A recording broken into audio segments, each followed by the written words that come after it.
Price Lord. நம்முடைய தேவன் பெரியவர். ஹல்லேலூயா. நம்முடைய தேவன் மகத்துவமான கர்த்தர்.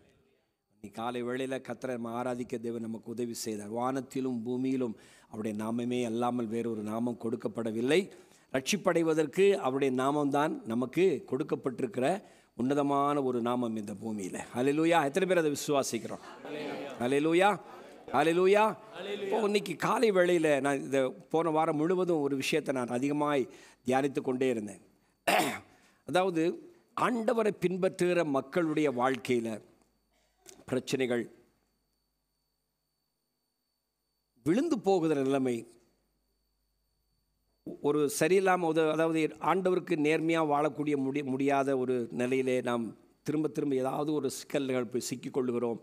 இதை குறித்ததான ஒரு காரியங்களை மனசில் யோசித்து பார்த்துட்டு, ஏன் இப்படி நடக்கிறது, ஏன் கர்த்தருக்கு நம்ம உண்மையாக வாழ முடியலை என்பதாய் குறித்து ரொம்ப அதிகமாக நான் யோசித்து கொண்டிருந்தேன். அப்போ ஆவியானவர் எனக்குள்ளே ஞாபகப்படுத்தின ஒரு வார்த்தை, empty religion. Is a word that God gave me. Empty religion, அதாவது வெறுமையான மதம். அடிக்கடி நம்ம சொல்கிற ஒரு விஷயம், இயேசு கிறிஸ்து இந்த பூமியிலே வந்தது மதத்தை ஸ்தாபிக்க வரவில்லை. முதலாவது நம்ம எல்லாருமே விளங்கி கொள்ளணும். Jesus has not come to this world to establish a religion. He came to establish a way of life. ஒரு வழியை உண்டு பண்ண வந்தார், ஒரு மார்க்கத்தை உண்டு பண்ண வந்தார். And he said, I am the way, I am the truth, I am the life. நான் தான் வழி என்று சொன்னார். எங்கே போகக்கூடிய வழி? What is that way? அது எங்கே நம்மை லீட் பண்ணுகிறது? Where it leads us? It leads us to the eternity. ஹல்லேலூயா. நானே வழி என்று சொன்னால் அவர்தான் வழி, அவர்தான் வழி. அந்த வழியாய் போனால் மாத்திரம்தான் நித்தியத்துக்கு போய் நம்ம சேர முடியும். அப்போது ஆண்டவர் இஸ்ரவேலை ஜனங்களை தெரிந்தெடுத்து தமக்காக அவர்களை தம்முடைய ஜனமாக, இன்றைக்கி நம்ம பாடணும் இல்லையா, அவர்களை எனக்கென்று நான் ஏற்படுத்தினேன், நான் அவர்கள் தேவனாயிருப்பேன், அவர்கள் என் ஜனமாயிருப்பார்கள். அப்படி அவர்களை தமக்காக ஏற்படுத்தி தம்முடைய ஜனமாக அவர்கள் மத்தியிலே வாசம் பண்ணும்படியாக அந்த 12 கோத்திரங்கள் சுற்றி பாளையம் இறங்கியிருக்க அவைகளின் மத்தியிலே ஒரு ஆசரிப்பு கூடாரத்தை ஏற்படுத்தி, அந்த ஆசரிப்பு கூடாரத்திலே கேருபீன்கள் மத்தியிலே தேவனாய கர்த்தர் எழுந்தருளினார் என்று நம்ம வேதத்தில் படிக்கிறோம். அல்லேலூயா. அதனால தான் அவருக்கு இம்மானுவேலர் என்று பெயர். காரணம், அவர் ஜனங்களின் நடுவிலே வாசம் பண்ண விரும்புகிற ஒரு தேவன். அல்லேலூயா. இம்மானுவேலர் என்ற என்ன அர்த்தம்? தேவன் நம்மோடு இருக்கிறார், அவர் ஜனங்களின் மத்தியிலே வாசம் பண்ண விரும்புகிறார். அப்போ அவர் ஒரு மதத்தை ஸ்தாபிக்க வரவில்லை. இந்த மதம் என்கிற வார்த்தையை குறித்து நான் அப்படியே கொஞ்சம் தியானிக்க ஆரம்பித்தேன். அதை ஆக்ஸ்போர்ட் டிக்ஷனரியில் இப்படி சொல்லுது, religion is the belief in and worship of a superman, superhuman power or powers, especially a god or gods என்று சொல்லுகிறது. அப்படி அதாவது என்றால் மதம் என்றால் என்ன அப்படின்னு சொன்னால், ஒரு ஆராதனையில் அல்லது ஒரு என்ன சொல்வது, ஒரு பலசாலியான ஒரு மனிதனோ அல்லது தெய்வம் என்று நாம் கருதக்கூடிய ஏதோ ஒரு காரியத்திற்கு நாம் ஏறெடுக்கக்கூடியதான ஒரு ஆராதனை என்பதை குறித்து சொல்லுகிறது. அப்படியே கொஞ்சம் ஸ்ட்ராங்ஸ் டிக்ஷனரியில் போய் பார்க்கும்போது தீக்ஷியா என்கிற ஒரு வார்த்தை அதை பயன்படுத்தப்படுகிறது, எபிரேய வார்த்தை பயன்படுத்தப்படுகிறது. ரிலீஜன் அல்லது வர்ஷிப், அந்த மீனிங் என்னன்னா, worship as expressed in ritual acts, underlying sense, reverence or worship of God. அதாவது தேவனுடைய மகத்துவத்தை விளங்கி கொள்ளாமல் அல்லது தேவனுடைய உன்னதத்தை விளங்கி கொள்ளாமல் வெளிப்படையான ஒரு ஆராதனையிலே நம்மை ஒப்பு கொடுப்பதும் அல்லது சடங்காச்சாரமான காரியங்களையும் மார்க்கங்களையும் செய்வதையும் குறித்து அது சொல்லுகிறது. வெளிப்படையாக சில காரியங்களை நாம் செய்கிறோம். உலகம் இன்னைக்கு அதைத்தான் செஞ்சிட்டு இருக்கு. வெளிப்படையாக சில காரியங்களை செய்கிறார்கள். வீட்டை சுத்தம் பண்ணுகிறார்கள், வெள்ளை அடிக்கிறார்கள், காவி பூசுகிறார்கள், அப்புறம் கோலம் போடுகிறார்கள், சாணி பூசுகிறாங்க, குளிச்சுட்டு வெறும் ஈரத்துண்டோடு வந்து நிற்கிறாங்க, வெறும் காலில் நடந்து போகிறாங்க. These are all the things, a ritual towards something which we have not seen.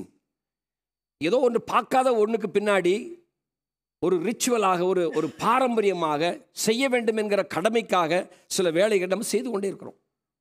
ரிப்பீட்டடாக செய்து. அடிக்கடி டிவியில் நீங்கள் ஒரு அட்வர்டைஸ்மெண்ட் பார்த்துருப்பீங்க. குழந்தை அழுகுது, உட்வர்ட்ஸ் கொண்டு வா. கேட்டிருக்கீங்களா? ஏம்மா அப்படின்னு கேட்டால், எங்கள் அம்மா கொடுத்தா நானும் கொடுக்குறேன். அந்த அம்மாவை கூப்பிட்டு கேட்குறாங்க. அந்த அம்மாட்ட சொல்கிறாங்க, உடனே குழந்தை அழுகுது, உட்வர்ட்ஸ் கொண்டு வான்னு அந்த அம்மாவும் சொல்கிறாங்க. யார்? பாட்டி, இந்த அம்மாவோட அம்மா. அந்த அம்மாட்ட கேட்குறாங்க, எதுக்குமா அப்படின்னாங்க. எங்கள் அம்மா கொடுத்தா நானும் கொடுக்குறேன். ஸோ தெரியுது அவங்களுக்கு என்ன சொல்ல புரியுது அவங்களுக்கு? அப்போ ஒரு பாரம்பரியமான காரியத்தை திரும்ப திரும்ப திரும்ப திரும்ப செய்வது நம்முடைய வாழ்விலே நமக்கு என்ன செய்யுது? செட் ஆகிடுது. சைக்கிளில் வந்து வால் டியூப் ஒரு கீழே இருக்கும். இங்கே கீழே பார்ப்பீங்க, அப்படியே திரும்ப மேலே போயிட்டே இருக்கும், மறுபடியும் திரும்ப கீழே வந்துடும். கீழே பார்ப்பீங்க, மறுபடியும் திரும்ப மேலே போகும், மறுபடியும் கீழே வந்துடும். இப்படியே சுற்றிக்கிட்டே இருக்கும். நீங்களும் நானும் உலகம் என்கிறதான ஒரு சக்கரத்துக்குள்ளே சிக்கி கொண்டு இருக்கிறோம். அந்த சக்கரத்தினோடு கூட சேர்ந்து நாமும் என்ன செஞ்சுட்டு இருக்கிறோம்? சுற்றி கொண்டே இருக்கிறோம், ஓடிக்கொண்டே இருக்கிறோம். We don't understand the meaning of our life. ஏன், என்ன காரணம் அப்படின்னு சொன்னால், நான் யார், எதற்காக இந்த உலகத்திலே படைக்கப்பட்டேன், என்னை படைத்தது யார், அவருடைய சுபாவம் என்ன, அவருடைய மகிமை என்ன, எதற்காக என்னை படைத்து இந்த உலகத்திலே அனுப்பினார் என்பதை குறித்ததான ஒரு தீர்மானங்களும் திட்டங்களும் தெளிவாக நம்முடைய இருதயத்தில் இல்லாத பட்சத்தில் நம்ம இப்படி தான் ஓடிட்டே இருப்போம். ஒரு நாள் ஆரம்பிக்கிறது, ஒரு நாள் முடிகிறது. இரவிலே படுத்து தூங்குகிறோம், சில நாள் நல்லா தூங்குகிறோம், சில நாள் தூங்க முடியறதில்ல.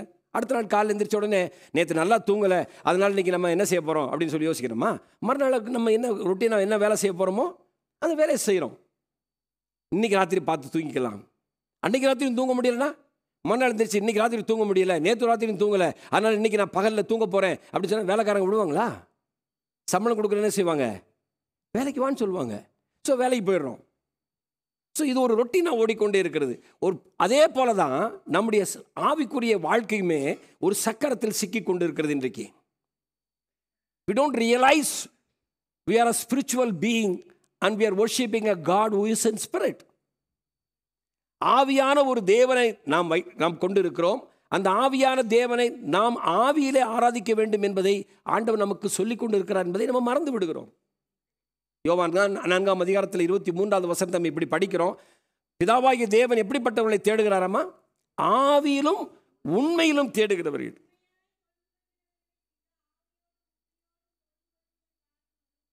உண்மையாய் தொழுது கொள்ளுகிறவர்கள்.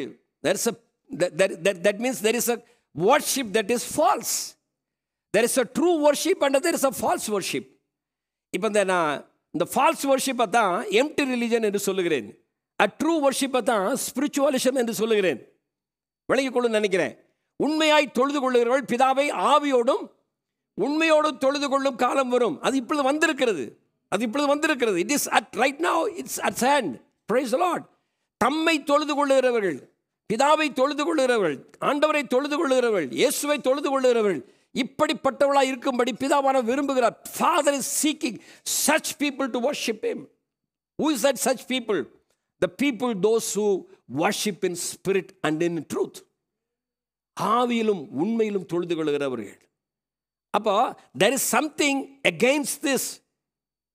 ஆவியிலும் உண்மையிலும் தொழுது கொள்வதை இல்லாத ஒரு நிலை ஒன்று இருக்கிறது. There is an empty religion. இதைத்தான் இந்த நாட்களிலே நிறைய பேருடைய வாழ்க்கையிலே நாம் செய்து கொண்டு இருக்கிறோம். Because we are fitted into some wheel of life. வாழ்க்கை சக்கரம் என்கிற ஒரு சக்கரத்துக்குள்ளே நம்மை ஏதோ ஒரு இடத்துல சிக்க வைத்திருக்கிறார்கள். அது சுற்றுது, நம்மளும் சுற்றிட்டு இருக்கோம். ஏன் சுற்றுறோம் தெரியாது. ஒரு நாள் மேலே இருப்போம், ஒரு நாளைக்கு கீழே இருப்போம். ஐயோ கீழே இருப்போம்னு புலம்புவோம், திடீர்னு மேலே வருவோம். நல்லா இருக்கே அப்படி ஜாலியாக இருக்கும், திடீர்னு பார்த்தா கீழே போயிடுவோம். அதுதான் லைஃப். அப்போ நம்ம என்ன சொல்லுவோம்? வாழ்க்கைன்னா அப்படி தான்ப்பா, இதெல்லாம் சகஜம்தான், ஓடிக்கிட்டே இருக்க வேண்டியதான். Means we have not understood what is the meaning of our life. நம்முடைய வாழ்வினுடைய அர்த்தம் நமக்கு தெரியவில்லை. ஹல்லேலூயா. 2 தீமோத்தேயு புத்தகம் 3ஆம் அதிகாரம் 5ஆம் வசனத்திலே இப்படி நாம் வாசிக்கிறோம். They make a show of religion, but behind the scene they are animals. Stay clear of these people. தேவ பக்தியின் வேஷத்தை தரித்து அதன் பலனை மறுதலிக்கிறவர்களாயும் இருப்பார்கள். There are people Their appearance is godliness. They appear to be godly, but they're denying the power of the Lord. Amen. And avoid such people. Paul is telling, avoid such people. அப்படிப்பட்டவர்களை விட்டு நீ விலகுங்கிறார். The denying its power. அவங்கள பற்றி என்ன சொல்லுது அப்படின்னு சொன்னால், message பைபிளில் நான் இப்படி வாசிக்கிறேன். They'll make a show of religion, but behind the scene they are animals. Good news பைபிளில் இப்படி எழுதியிருக்குது. In the last days it says people will hold to the outward form of our religion but rejects its real power. வெளிப்படையாக தோன்றுகிற மத சார்ந்த அல்லது பாரம்பரியமான சில பழக்க வழக்கங்களை அவர் என்ன செய்வாங்க, ரிலீஜன் மதம் என்கிற பேரில் செய்வார்கள். ஆனால் உண்மையாக அதற்கு பின்பாக இருக்கிறதான வலிமையை, தேவ பலத்தை, பராக்கிரமத்தை அவர்கள் நிராகரிக்கிறார்கள். ஏதோ வேகமாக சொல்லிட்டு போகிறேன் அப்படிங்கிற மாதிரி இருக்கா, இல்லை உங்களுக்கு புரியுதா நான் சொல்கிறது? ஏதாவது நான் புரிஞ்ச ஒரு ஆமீன் அட்லீஸ்ட் உடையிலன்னு சொல்லுவேன். Praise the Lord. ஓகே, இந்த நியூ லிவிங் டிரான்ஸ்லேஷனில் இப்படி சொல்லுது, they will act religious but they will reject the power that could make them godly. அவர்களை தேவ பக்தி உள்ளவர்களாக மாற்றுவதற்கென்று தேவன் அவர்களுக்கு கொடுத்திருக்கிறதான வலிமையை அவர்கள் புறக்கணித்து அவர்கள் என்ன செய்வாங்க, தேவ பக்தி உள்ளவர்களைப் போல நடித்து கொண்டிருப்பார்கள். That's what the New Living Translation is telling. Hallelujah. Hallelujah. அப்போஸ்தலன் பவுல் சொல்றது சரிதானே? இன்னைக்கு காலகட்டத்தில் நீங்கள் எடுத்துக்கிட்டீங்கன்னா, கிறிஸ்தவம் அப்படின்னு சொல்லி எடுத்துக்கிட்டீங்கன்னா, இயேசு கிறிஸ்துவனுடைய உயிர்த்தெழுதலுக்கு பின்னால் இருந்த அந்த 120 பேர், மேல் வீட்டரில் கூடிய 120 பேர் மேலும் பரிசுத்த ஆவியானவருடைய வல்லமை ஊற்றப்பட்டது. பரிசுத்த ஆவியானவர் ஊற்றப்பட்ட பொழுது அவங்க என்ன பண்ணாங்க? They spoke in other tongues.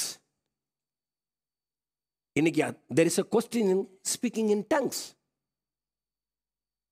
எல்லா ஜனங்களும் பார்க்கும்படியாக, எல்லா ஜனங்களும் பார்த்து எங்களுடைய ஜென்ம பாஷைகளிலே இவர்கள் பேசுகிறதை கேட்கிறோமே, இது ஆச்சரியமா இருக்கிறதே, இவர்கள் கலிலேயர்கள் அல்லவா, இவர்களுக்கு அறிவில்லையே, படிப்பில்லையே, இப்படிப்பட்டவர்கள் இப்படிப்பட்ட காரியங்களை பேசுவது ஆச்சரியமா இருக்கிறது என்று சொல்லி ஆச்சரியப்பட்ட ஒரு நிலைதான் பரிசுத்த ஆவியானுடைய வல்லமை ஊற்றப்பட்ட பொழுது நடந்த விஷயம். ஆனா இன்னைக்கு சபைகளில் பரிசுத்த ஆவியின் வல்லமை இருக்கிறதா? சபைகளில் பரிசுத்த ஆவியின் வல்லமை இருக்குதா? If people are really offering themselves to the Holy Spirit, பரிசுத்த ஆவியானவருக்கு ஈல்டு பண்றாங்களா? இன்னைக்கு நடக்கிற ஒரு ஆராதனையில் நம்ம எல்லாம் என்ன பண்றோம்? இந்த ஆராதனையில் என்ன செய்யறோம்? Extremely a person who is leading the worship need to speak something, tell something to people to come forward to worship the Lord. ஆண்டவரை ஆராதிங்க, ஆராதிங்க, வாங்க வாங்க, கைதட்டுங்க, கையை உயர்த்துங்க என்றெல்லாம் சொல்லி அவர்களை அழைத்து கொண்டு வருவதற்கு ஒரு தலைவரை நியமிக்க வேண்டியிருக்கிறது. அல்லேலூயா. உண்மையான இருதயத்தோடு சத்தியத்திலும் உண்மையிலும் தேவனை ஆராதிக்கிற ஜனங்களாக இன்றைக்கு ஜனங்கள் இருப்பார்கள் என்றால் யாரும் யாரையும் கைட் பண்ண வேண்டிய அவசியம் இல்லை. A person coming into the fellowship of the house of the Lord, தேவனுடைய சமூகத்தில், தேவனுடைய ஸ்தலத்தில் வந்து நிற்கும் பொழுது ஆட்டோமேட்டிக்காக உள்ள அப்படியே ஆராதனையில் பொங்கும். Price the Lord. சங்கீதம் 122 தாவீது இப்படி சொல்லுகிறார், நான் ஆலயத்துக்கு, தேவ ஆலயத்துக்கு போவோம் வாருங்கள் என்று சொன்ன பொழுது நான் என்ன செஞ்சேன்? எத்தனை பேர் இந்த காலை வேளையில் சந்தோஷமா நீங்க கரண்ட் இருந்தீங்க? ஹalleluya, hallelujah. There is something lacking in the believer's life. இன்றைக்கு இருக்கிற விசுவாசிகள் மத்தியிலே ஏதோ ஒரு விஷயம் பின்னாலே தங்கி போய் கொண்டே இருக்கிறது. அதை சரி பண்ணாத நிலையிலே நாம் நிச்சயமாக தேவன் வரும் பொழுது அவருடைய ராஜ்யத்தில் இருப்போமா இல்லையான்னு தெரியல. நீ காலைல தற்செயலாக இன்னைக்கு டிவியில் நாங்கள் ஆக்சுவலாக ஒரு பாட்டு ப்ராக்டிஸ் பண்ணுறேன், நீ காலைல பாடுறதுக்காக அந்த பாட்டை போடுறதுக்காக வேண்டி டிவி ஆன் பண்ண பொழுது இமீடியட்டாக அது வந்து நம்பிக்கை டிவியில் ஒரு பேசிக்கிட்டு இருந்தார். அவர் பேசும்போது லாசரஸை பற்றி பேசிகிட்டு இருந்தார். லாசரர் வந்து ஐஸ்வர்யனும் லாசரை பற்றி உள்ள சம்பவத்தை சொல்லும்போது அந்த லாசர் வந்து அவன் மெலிஞ்சு போயிருந்தான். வெளியில் அவனுக்கு ஒரு அப்பியரன்ஸ் இல்லை, தெருவில் இருந்தான், அவனுக்கு ஒரு அந்தஸ்து இல்லை, உடம்புல பருக்களாக நிறைஞ்சிருந்துச்சு, சொரிஞ்சுக்கிட்டு இருந்தான். அவனை யாரும் பக்கத்தில் போகவே மாட்டாங்க, அருவருப்பு. சாப்பிட்டுட்டு தூக்கி போடுற எச்சி, ஹலோ, சாப்பிட்டுட்டு தூக்கி போடுற எச்சிக்காக காத்துட்டு இருந்தான். அதை எடுத்து சாப்பிட்டுட்டு இருந்தான். அப்படியே அந்த நிலையில செத்துட்டான். எடுத்து போடுறது கூட யாரும் இல்லை. Price the Lord. அப்போ அவர் சொல்கிறாரு, தேவ தூதர்கள் வந்து அவங்களை இழுத்துட்டு போகிறாங்க. அப்படி இழுத்துட்டு போய் கெஹன்னா என்று சொல்லக்கூடியதானே அந்த இதில் போடுற தூக்கி வீசுறதுக்கு. ஏன்னா இங்கெல்லாம் நெருப்பில் தானே போடுறாங்க பாடியை, அப்படி தானே? செத்ததுக்கப்புறம் பாடியை கொண்டு எங்கே போடுறாங்க சொல்லுங்கள்? எங்கே போடுறாங்க? நெருப்பில் போடுறாங்க. அப்படி தூக்கி போடுறதுக்காக அப்படி போட்டாங்களாமா. போட்ட உடனே எபிரேயர் 1 அதிகாரத்தில் கடைசி 14 வசனத்தில் சொல்லுது இல்லையா, பணிவிடை ஆவிகள் வேகமாக வந்து பிடிச்சி எடுத்துகிட்டு போய் நிறைய கொண்டு வச்சுட்டாங்களாமா. ஆபிரகாம் மடியில் கொண்டு உட்கார வச்சுட்டாங்களாமா. ஹல்லேலூயா. அவருக்கு சரீரத்தில் அழகு இல்லை, உலகத்தில் அந்தஸ்து இல்லை, யாரும் அவரை ஏற்றுக்கொள்ளலை, சாப்பிட்றது கூட ஒன்றும் கிடையாது, தெருவில் இருந்த ஒரு மனுஷன். ஆனால் இப்போ எங்கே இருக்கிறாரு? ஆபிரகாமுடைய மடியில் தேற்றப்படுறாரு. External appearance will not make any great thing for you. உள்ளுக்குள்ள அதைத்தான் அவர் சொல்கிறாரு. பாவம் யூதாவில் பார்க்கும்போது, யூதா 1 ஒரே ஒரு அதிகாரம் தான் இருக்குது யூதா நிருபத்தில். 10-11 வசனங்களை நீங்கள் படிச்சிங்கன்னா அங்கே காயினை குறித்ததான ஒரு விஷயத்தை அங்கே யூதா எழுதுகிறார். அங்கே தங்களுக்கு தெரியாதவைகளை தூஷிக்கிறார்கள். 4-5 பேர் சொல்ற வாசிங்க. இவர்கள் தங்களுக்கு தெரியாதவைகளை குறித்து தூஷிக்கிறார்கள். புத்தியில்லாத மிருகங்களைப் போல சுபாவப்படி தங்களுக்கு தெரிந்திருக்கிறவைகளாலே தங்களுக்கு நல்லா கவனிக்கணும். வசனத்தை கொஞ்சம் நம்ம தீர்க்கமாக படித்தோம்னா நம்ம வாழ்க்கையை மாற்றுவதற்கு அந்த வசனம் நமக்கு உதவியாக இருக்கும். வசனத்தை சும்மா வாசிட்டு போனோம்னா அது நம்முடைய வாழ்வில் எந்த விதமான கிரியை செய்யாது. வசனத்தை வாசித்து அதை நமக்குள்ள கிரியை செய்ய வைக்கணும். Price the Lord. என்ன சொல்றாங்க? இவர்கள் தங்களுக்கு தெரியாதவைகளை தூசி, அவங்களுக்கு ஒன்றும் தெரியலை, ஒரு விஷயத்தை குறித்து ஒன்றுமே தெரியலை, ஆனால் அதை பற்றி என்ன செய்கிறாங்க? தவறாக பேசுகிறாங்க. Price the Lord. நான் சொல்ல கேட்குதா? தங்களுக்கு ஒரு விஷயத்தை பற்றி தெரியலை, ஆண்டவரை பற்றி தெரியலை, ஆனால் தூஷிக்கிறாங்க. Price the Lord. அவங்க எப்படி இருக்கிறாங்க? புத்தியில்லாத மிருகங்களைப் போல இருக்கிறாங்க. ஆனால் சுபாவப்படி தங்களுக்கு தெரிந்திருக்கிறவைகளாலே தங்களை கெடுத்துக் கொள்ளுகிறார்கள். எது தங்களுக்கு தெரியுமோ அவைகளை கொண்டு அவளை கெடுத்துக் கொள்கிறார்கள். எது அவங்களுக்கு தெரியுமோ, பிரைஸ் தி லார்ட். பாருங்க, டாஸ்மார்க்கில் போன மேல போர்டில் என்ன போட்டிருக்கான்? குடியை கெடுக்கும் போட்டிருக்கான் பெருசா. அதை பார்த்துட்டே தான் உள்ள போறாங்க. தெரியுமா? தங்களுக்கு தெரிந்தவைகளாலே தங்களை கெடுத்துக் கொள்கிறார்கள். அடுத்த வசனம் வாசிக்குமா. இவர்களுக்கு ஐயோ, இவர்கள் காயினுடைய வழியில் நடந்து பீலேயாம் கூலிக்காக செய்த வஞ்சகத்திலே விரைந்தோடி கோரா எதிர்த்து பேசின பாவத்திற்குள்ளாகி கெட்டு போனார். 3 பேரை பத்தி இங்க சொல்றாரு. காயினை பத்தி சொல்றாரு, பீலேயாமை பத்தி சொல்றாரு, கோரா பத்தி சொல்றாரு. இந்த 3 பேரும் 3 விஷயத்துல விழுந்து போனவர்கள். முதலாவது காயினுடைய வழியை பார்க்கும்போது, நம்ம இன்னைக்கு காயினை மட்டும் பத்தி பேசுவோம், ஏன்னா எல்லாத்தையும் பேசுறதுக்கு நேரம் பத்தாது. காயினுடைய வழிகள், ஆண்டவர் சொல்ற காயினுடைய வழிகளில் நடந்து அவர்கள் கெட்டு போனார்கள், பாவத்திற்குள்ளாகி கெட்டு போனார்கள். அதை மட்டும் எடுத்துக்குவோம். காயினுடைய வழியில் நடந்து பாவத்துக்குள்ளாகி கெட்டு போனார்கள். காயினுடைய வழி பாவத்துக்கு நேராக கொண்டு போகிறதா? ஏன்? காயினும் ஆபேலும் 2 பேரும் காணிக்க தானே கொண்டு போனாங்க. தேவனுடைய சமூகத்தில் காணிக்க கொண்டு போனாங்க 2 பேருமே. காயினுடைய வழி வந்து என்ன செய்யறதில்ல, பாவத்துக்குள்ளாகிற வழி அல்ல. காயின் என்ன செஞ்சான்? அவன் ஒரு ஆராதனை செஞ்சான். என்ன ஆராதனை செஞ்சான்? தன்னுடைய காணிக்கை நிலத்தில் வந்த கனிகளிலே எடுத்துக்கொண்டு போய் ஆண்டவருக்கு காணிக்கை படைத்து அதை கொண்டு அவன் தேவனை ஆராதித்தான். ஆபேல் தனக்கு மந்தையில் இருந்ததான ஆடுகளிலே ஒன்றை எடுத்துக்கொண்டு போய் அதை அவருடைய ஆண்டவருடைய சமூகத்திலே படைத்து காணிக்கையாய் படைத்து கர்த்தரை ஆராதித்தான். It is an act of worship. இது தேவனை ஆராதிக்கிற ஒரு முறை. both were worshiping. 2 பேருமே ஆராதித்தார்கள். ஆனால் ஒருவருடைய ஆராதனை தேவன் பாவம் என்று சொல்லுகிறார், அதை அங்கீகரிக்கவில்லை என்று சொல்லுகிறார். ஒருவருடைய ஆராதனையை கர்த்தர் என்ன செய்றாரு? சுகந்த வாசனையாக ஏற்றுக்கொண்டாராம், அவனை தெரிந்து கொண்டாராம். ஆபேலுடைய பலி காயினுடைய பலியை காட்டிலும் சிறந்ததாக இருந்தது என்று சொல்லுகிறார். அவனுடைய ரத்தம் இன்றைக்கு வரைக்கும் பேசுகிறது என்று சொல்லுகிறார். எபிரேயர் 11 அதிகாரம் 4 வசனத்தை நீங்க படிச்சீங்கன்னா அது அழகா எழுதி இருக்குது. வாசிங்க. விசுவாசத்தினாலே ஆபேல் காயினுடைய பலியிலும் மேன்மையான பலியை தேவனுக்கு செலுத்தினான். மேன்மையான பலியை செலுத்தினான். அதனாலே அவன் நீதிமான் என்று சாட்சி பெற்றான். So righteousness comes not through any other means, doing something hard earned. It is not hard earned things. கடினமாக உழைத்து சம்பாதிப்பதல்ல நீதி. விசுவாசத்தினாலே ஆபேல் காயினை காட்டிலும் மேலான ஒரு பலியை செலுத்தினார் என்று வேதம் சொல்லுகிறது. He offered accepting sacrifice. Praise the Lord. By faith, Abel offered a accepting sacrifice, acceptable sacrifice than Cain. ஏன் அப்படின்னு சொன்னா, காயினுடைய பலி செலுத்துதல் வெறுமனே ஒரு மத சடங்காச்சாரம் போல தேவனுடைய சமூகத்திலே காணிக்கை அர்ப்பணித்து அவன் அவரை ஆராதித்தான்.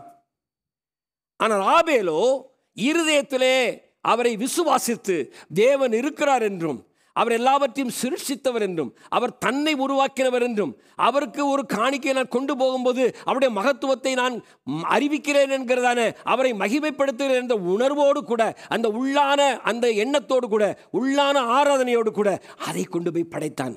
அதனால ஆபேலுடைய காணிக்கையை கர்த்தர் அங்கீகரித்தார். ஹல்லேலூயா, ஹல்லேலூயா, ஆமென். It's just an introduction to this empty religion. ஒரு ஆரம்பமாக உங்களுக்கு நான் சொன்னேன். இதை குறித்து எரேமியா தீர்க்கதரிசி தன்னுடைய தீர்க்கதரிசன புத்தகத்தில் எழுதி வைத்திருக்கிறார். அதை தான் இன்றைக்கி நம்ம ஆராய போகிறோம். இன்றைக்கி நம்ம மெடிடேட் பண்ண போகிறது எரேமியா தீர்க்கதரிசன புத்தகத்தினுடைய 7வது அதிகாரத்தை நம்ம மெடிடேட் பண்ண போகிறோம். பிகினிங் some few verses நம்ம இன்றைக்கி படிக்க போகிறோம். Praise the Lord. எரேமியா தீர்க்கதரிசன புத்தகத்தினுடைய 7ஆம் அதிகாரத்தில் 1லேருந்து ஒரு 14 வசனங்களை வாசிங்களேன்.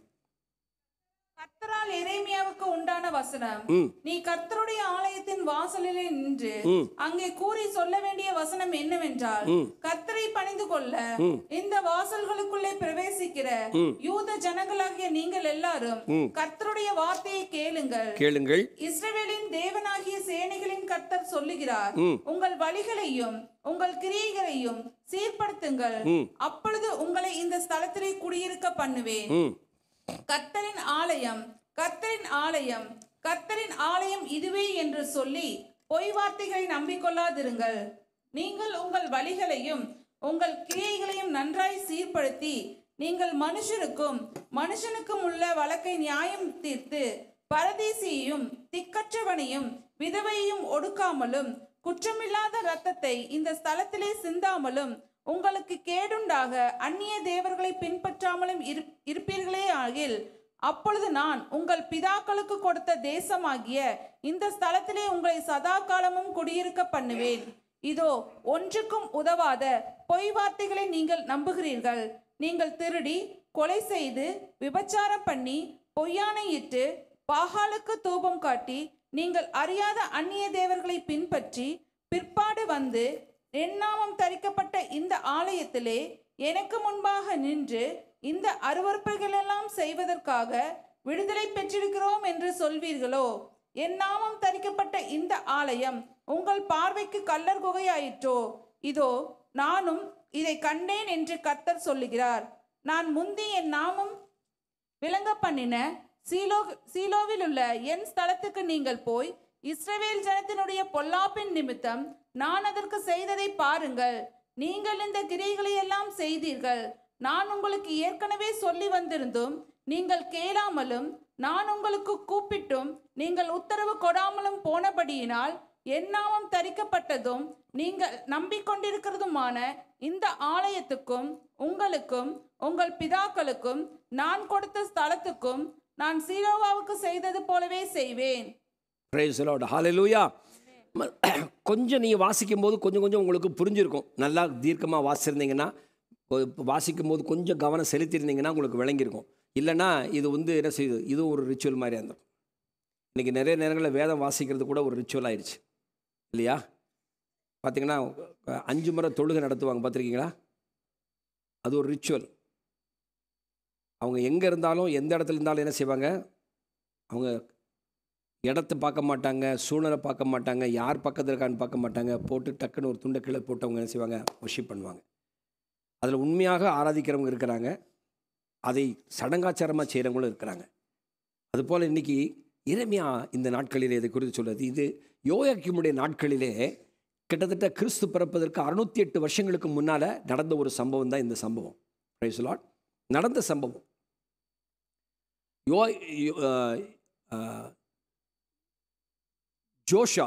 ஜோயிஷா அவன் அவனுடைய தகப்பன், இவனுடைய தகப்பன் ஆண்டவருக்கு பிரியமான ஒரு நல்ல ஒரு ராஜா. அவனுடைய காலங்களுக்கு பின்னால் இந்த யோயாக்கீமுடைய ஆட்சி காலங்களில் இவன் ஆண்டவருக்கு பிரியமாக நடக்கலை. Price the Lord. அதனால் ஆண்டவருக்கு பிரியமாக நடக்காதனால, அதாவது கிட்டத்தட்ட எரேமியாவுடைய பாதி ஊழியம் முடிஞ்சிருச்சு. எரேமியாவுடைய தீர்க்கதரிசி பல ராஜாக்களுடைய நாட்களிலே அவர் ஊழியம் செய்து கொண்டு வந்தார், தீர்க்கதரிசியாக இருந்தார். அதில் இந்த ராஜாவுடைய நாட்களில் அவர் வரும்போது கிட்டத்தட்ட ஒரு 20 வருஷம் அவருடைய ஊழியத்தின் நடுப்பகுதிகளில் இந்த காரியம் சம்பவம் நடக்குது. அப்போது தேவன் இஸ்ரவேல் ஜனங்களை பார்த்து, என்னுடைய வார்த்தைகளுக்கு நீங்கள் கீழ்ப்படியவில்லை என்றால் உங்களை என்ன செய்வேன், அடிமைத்தனத்துக்கு நான் ஒப்புக் கொடுப்பேன் என்று சொல்லி பாபிலோனிய தேசத்துக்கு அடிமைகளாக இவளை விடப்போகிறதான ஒரு சூழல். அந்த சூழலில் தான் இந்த காரியம் நடக்குது. பிரைஸ் தி லார்ட், ஹல்லேலூயா. இந்த காரியம் அப்படி நடக்குது. இந்த 7ஆம் அதிகாரத்தில் அதைத்தான் சொல்லாரு. இந்த பகுதி நம்ம வாசித்த இந்த பகுதியை அவர் அப்படியே சுட்டி காண்பிக்கிறார். ஒரு எம்ப்டி ரிலீஜன், அதாவது எப்படின்னு சொன்னால், ஒரு என்ன சொல்லலாம், வெளிப்படையாக நீங்கள் தேவனை ஆராதிக்கிறதும் சடங்காச்சாரங்களை செய்கிறதும் பாரம்பரியங்களை நடப்பிக்கிறதுமான காரியங்களெல்லாம் செய்கிறீங்க. செஞ்சுட்டு என் ஆலயத்தில் வந்து நாங்கள் இதை செய்கிறதுக்கு ஆண்டவர் எங்களுக்கு அனுமதி கொடுத்துருக்கிறான்னு சொல்லி ரொம்ப நீங்கள் கிளாடாக, ஹாப்பியாக, சாட்டிஸ்ஃபைடாக நீங்கள் இருக்கிறீங்க. இப்படிப்பட்ட காரியத்தை கர்த்தர் ஏற்றுக்கொள்வாரா என்பதை குறித்து தான் அவர் பேச ஆரம்பிக்கிறார். ஸோ இந்த முதல்ல 1ஆம் வசனத்திலிருந்து 7ஆம் வசனத்து வரைக்கும் அவர் என்ன சொல்ல விரும்புகிறார் என்னால், இப்படிப்பட்டதான ரிலீஜியஸ் ஆக்டிவிட்டி, மதசார்பாக பாரம்பரியமாக நாம் செயல்படுகிற எந்த ஒரு காரியமும் தேவனோடு இருக்கிறதான ஐக்கியத்தை உறுதிப்படுத்தாது என்பதை மாத்திரம் நாம் நன்றாக விளங்கிக் கொள்ள வேண்டும். ஆண்டவர் அதை திரும்பி சொல்கிறார். ஹல்லேலூயா. அவர் என்ன சொல்கிறார் பாருங்க, இது கர்த்தருடைய ஆலயம், இது கர்த்தருடைய ஆலயம், இது கர்த்தருடைய ஆலயம் என்று சொல்லி நீங்கள் என்ன செய்றீங்க, பொய் வார்த்தைகளை சொல்கிறீங்க. ஆனால் உங்கள் மனசு கர்த்தருடைய ஆலயத்தின் பேரில் இல்லை. அதான் அவர் சொல்றாரு, ஏமாற்றுகின்ற வார்த்தைகள் கள்ள தீர்க்கதரிசிகளாலும் பின்வாங்கி போன ஆசாரியர்களாலும் அந்த நாட்களில் பேசப்பட்டது. Price the Lord. ஜனங்கள் எவ்வளவுக்கு எவ்வளோ அந்த ஆராதனை முறையை தொடர்கிறார்களோ அதுவரை நலமாக இருப்பார் என்று அவர் சொன்னாங்க. நீங்கள் ஆராதனை இப்படியே தொடர்ந்து செஞ்சுக்கிட்டே இருங்க, நீங்கள் நல்லா இருப்பீங்க. You will be good. You just to the sacrifices. ஆண்டவருக்கு செலுத்த வேண்டிய பலியை செலுத்துங்க, காணிக்கையை கொண்டு வாங்க, நீங்கள் வந்து போயிருங்க. இதெல்லாம் செஞ்சுட்டு போயிட்டீங்கன்னா போதும், நீங்கள் ஆண்டவர் உங்களை பாதுகாத்துக் கொள்வார், நல்லா செய்வார். இன்றைக்கும் ஜனங்கள் அப்படிப்பட்டதான தடவி கொடுக்கிற செய்தியைத்தான் கர்த்தர் ஜனங்கள் விரும்புகிறார்கள். ஆபிரகாமின் தேவன் உன்னை ஆசீர்வதிப்பார், யாக்கோபின் தேவன் உன்னை ஆசீர்வதிப்பார், ஈசாக்கின் தேவன் உன்னை ஆசீர்வதிப்பார். நீ இந்த குழி தோண்டா பரவாயில்ல, விடு, அடுத்த ஒரு குழியை தோண்டு, அங்கே உனக்கு தண்ணி வரும். அங்கே தோண்டாது விட்டு அடுத்த குழிக்கு போ, அங்கேயும் உனக்கு தண்ணி வரும். தண்ணி வரும். ஆனால் ஈசாக்கை போல விசுவாசத்தோடு விட்டுட்டே போனால் எத்தனை குழி தோண்டினாலும் தண்ணி வரும். ஹல்லேலூயா. அவன் காரணம் என்னன்னா, அவன் ஆண்டவர் அவனோடு கூட இருந்தார். ஆண்டவர் கூட இருந்ததுனால அவன் தோன்ற குழியில எல்லாம் தண்ணி வந்துகிட்டே இருந்துச்சு. ஹல்லேலூயா, ஹல்லேலூயா. ஸோ இந்த ஜனங்கள் என்ன செய்கிறாங்க, தாங்களை ஏமாற்றிக் கொள்ளுது. அதே எரேமியாவில் 5ஆம் அதிகாரத்தில் 31ஆம் வசனத்தில் நம்ம இப்படி படிக்கிறோம் பாருங்க. தீர்க்கதரிசிகள் கள்ள தீர்க்கதரிசனம் சொல்லுகிறார்கள், ஆசாரியர்கள் அவர் மூலமாய் ஆளுகிறார்கள். இப்படி இருப்பது என் ஜனத்துக்கு பிரியமாக இருக்கிறது. ஆனாலும் முடிவில் என்ன செய்வீர்கள்? தீர்க்கதரிசி என்ன செய்கிறாங்க, நீ நல்லா இருப்ப, உன் பாதையிலே ஓடு, கவலைப்படாத. உடனே ஆசாரியர்கள் என்ன செய்கிறாங்க, ரைட் அப்படியே செய்யுங்க, காணிக்கை கொண்டு கொடுத்துட்டே இருங்க, கர்த்தர் உங்களை ஆசீர்வதிப்பார். அவங்களும் என்ன செய்கிறாங்க, அப்படியே ரூல் பண்ணிட்டு இருக்காங்க. தேர் ஹாப்பி. இப்படியே நீங்கள் போனீங்கன்னா உங்கள் இருதயத்துக்கு அது பிரியமாக இருக்கும். ஆனால் முடிவு வரும்போது நீங்கள் என்ன செய்ய போகிறீங்க, அதுதான் கேள்வி. ஹல்லேலூயா. They wanted faith without practice. They wanted covenant blessings without covenant obedience. They wanted to be justified but not sanctified. அவர்கள் நீதிமான்களாக்கப்பட விரும்புகிறார்கள் எல்லா விதமான செய்கைகளின் மூலமாக, ஆனால் பரிசுத்தமாக்கப்படுவதற்கு தங்களை ஒப்புக் கொடுக்கவில்லை. நான் சொல்றது விளங்குதா உங்களுக்கு? ஆமேன். இயேசுவின் இரத்தத்தால் நீதிமான்களாக்கப்பட்டிருக்கிறோம், அது எந்த விதமான மாற்று கருத்தும் இல்லை. ஆனால் நீதிமான்களாக்கப்பட்ட நீங்கள் பரிசுத்தமாக்கப்படுவதற்கென்று அழைக்கப்பட்டு இருக்கிறீர்கள். ஒவ்வொரு நாளும் நாம் பரிசுத்தமாக்கப்பட்டு கொண்டே இருக்கிறோம். We are being sanctified. It is not finished. இது ஒரு முற்றுப்பட்ட காரியம் அல்ல. கொஞ்சம் சீரியஸான மேட்டர் பேசுகிறேன். எத்தனை பேருக்கு விளங்கும்னு தெரியல. எனக்கு விளங்குனவங்க ஒரு அல்லே சொல்லுங்களேன். உங்களுக்கு விளங்குற மாதிரி தான் எளிதாக நான் பேசுகிறேன். ரொம்ப ஒன்று கடினமாக ஒன்று நான் சொல்லலை, எளிதாக தான் சொல்கிறேன். Price the Lord. விசுவாசம் என்பது ஏதோ வெளிப்படையா இந்தாங்க தண்ணி குடிங்கன்னு சொல்றதில்ல. விசுவாசம் என்பது உங்களுடைய இருதயத்திலிருந்து தோன்றக்கூடியதான ஒரு நதி. Praise the Lord. It should flow without any hesitation. எந்த தடையும் இல்லாம, எந்த விதமான உந்துதல் இல்லாம, எந்த விதமான சக்தியும் பின்னால் இல்லாம அது தானாக புறப்பட்டு ஓட வேண்டும். அதுதான் விசுவாசம். ஹல்லேலூயா. அதற்கு யாரும் மோட்டர் போட வேண்டிய அவசியம் இல்லை, பம்ப் பண்ண வேண்டிய அவசியம் இல்லை. Today people are needing pumping. People need something pushing because they don't have real faith in their heart. உண்மையான விசுவாசம் இருதயத்தில் இல்லாதபடியினாலே அவளுக்கு பின்னால் வந்து புஷ் பண்ண வேண்டியிருக்கு, அவளுக்கு பின்னால் வந்து பம்ப் பண்ண வேண்டியிருக்கு, அவளை தள்ளிவிட வேண்டி இருக்கிறது. Praise the Lord. சில வண்டியை பார்த்துருக்கீங்களா? சாவி போட்ட அப்படி நின்றோம், திரும்ப போட்டு சாவி அப்படி நின்றோம். அப்புறம் என்ன பண்ணுவாங்க, 4-5 தடவை ட்ரை பண்ணி பார்த்துட்டு அதுக்கும் வேலை ஆகலை. அப்போ என்ன பண்ணுவாங்க, வேகமாக தள்ளி விட்டு பிறகு போட்ட உடனே போயிடும். தினம் காலையில் எந்திரிச்சு இந்த ஒரு பிரச்சனை இருக்கு. நம்ம வாழ்க்கையில் நம்ம என்ன செய்ய போகிறதில்ல அதை. ஆமாம், இதுக்கு போய் இன்னொரு ரூபாய் கொண்டு போய் 1000 ரூபாய் கூட கொடுக்கணுமே, விடு தள்ளியே ஒரு நாளைக்கு ஓட்டிக்கிறோமே. இப்படியே தள்ளி ஓட்டுறவங்க எத்தனை பேர் வண்டி வச்சுருக்கீங்க? இருக்குல்ல, இருக்கா? இன்னைக்கு நம்ம விசுவாச வாழ்க்கையும் அப்படி தான் ஓடிக்கிட்டு இருக்கு. அல்லேலூயா, அல்லேலூயா. நிறைய விஷயங்கள் இன்னைக்கு மண்டைக்குள்ள அப்படியே உள்ளுக்குள்ள அப்படியே செட்டில் ஆகி போயிருக்கு. ஆண்டவரே, இதை எப்படி நான் டெலிவரி பண்ண போகிறேன் எனக்கு தெரியல. I don't know how to deliver that one. I have to start it from the scratch. ஆண்டவர் ஆதாமை படைக்கும் பொழுது எப்படி படைச்சாருங்க? எப்படி படைச்சாரு? ஒரு பொம்மை தலையில் கிடக்கு, மண்ணினாலே படைக்கப்பட்ட ஒரு களிமண் பொம்மை கீழே கிடக்குது. ஓகே, செம்மண் பொம்மை. ஏன்னா அதமா என்றால் செம்மண்ணு அர்த்தம். செம்மண்ணால் எடுத்து ஒரு பொம்மையை செஞ்சு கீழே வச்சிருக்கிறாரு. ஒரு பொம்மை கீழே கிடக்குது. Praise the Lord. It's a mud. அது வெறும் மண், அது வெறும் மண் பொம்மை. வெளிப்புறமாய் பார்க்கிற அந்த சரீரம், இந்த சரீரம் இன்னைக்கு நீங்க பீத்திக்கிறீங்களே, ஆஹா ஓஹோ என்று படிப்பும் பட்டமும் பதவியும் பணமும் ஜாதி அந்தஸ்தும் அதெல்லாம் பேசி நம்ம பெருசா நம்ம பீத்திக்கிறோமே, இந்த சரீரம் வெறும் செம்மண், கையினால படைக்கப்பட்ட வெறும் செம்மண் தரையில் கிடக்குது. தேவன் தம்முடைய இருதயத்திலே சிந்திக்கிறார். God is thinking in him.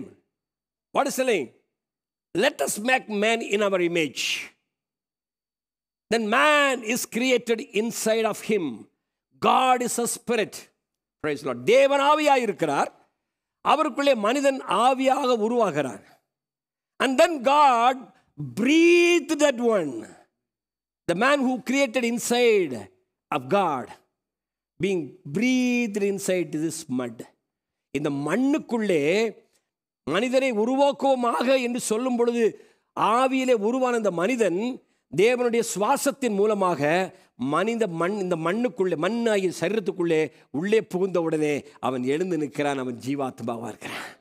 ஹல்லேலூயா, ஹல்லேலூயா, ஹல்லேலூயா. இன்னைக்கு நீங்கள் எதை பார்த்து நீங்கள் பேசுகிறீங்க? எதை பார்த்து பேசுகிறீங்க? மண்ணை பார்த்து பேசுகிறீங்க. மண்ணை பார்த்து தான் அழகாக இருக்குன்னு சொல்கிறீங்க, மண்ணை பார்த்து தான் உயரமாக இருக்குன்னு சொல்கிறீங்க, மண்ணை பார்த்தா செம செம ஸ்டைலியா இது மண். ஆனால் உள்ள இருக்கிற ஆவி, உள்ள இருக்கிற ஆத்மா தேவனுடைய முழு சுபாவத்தையும் உடையதாக, தேவனுடைய முழு ரூபத்தையும் உடையதாக, தேவனுடைய சாயலை உடையதாக அது உள்ளே சிருஷ்டிக்கப்பட்டிருக்கிறது. ஹல்லேலூயா. What are you looking for? எதை நீங்கள் முக்கியப்படுத்தி பார்க்கிறீர்கள்? உள்ளே இருக்கிற அந்த ஆத்துமாவையா, உள்ளே தேவனால் அனுப்பப்பட்டதான அந்த தேவ சாயலையா, அல்லது வெளியிலே தோன்றுகிற மனித சாயலையா? எதை நீங்கள் பார்க்கிறீர்கள்?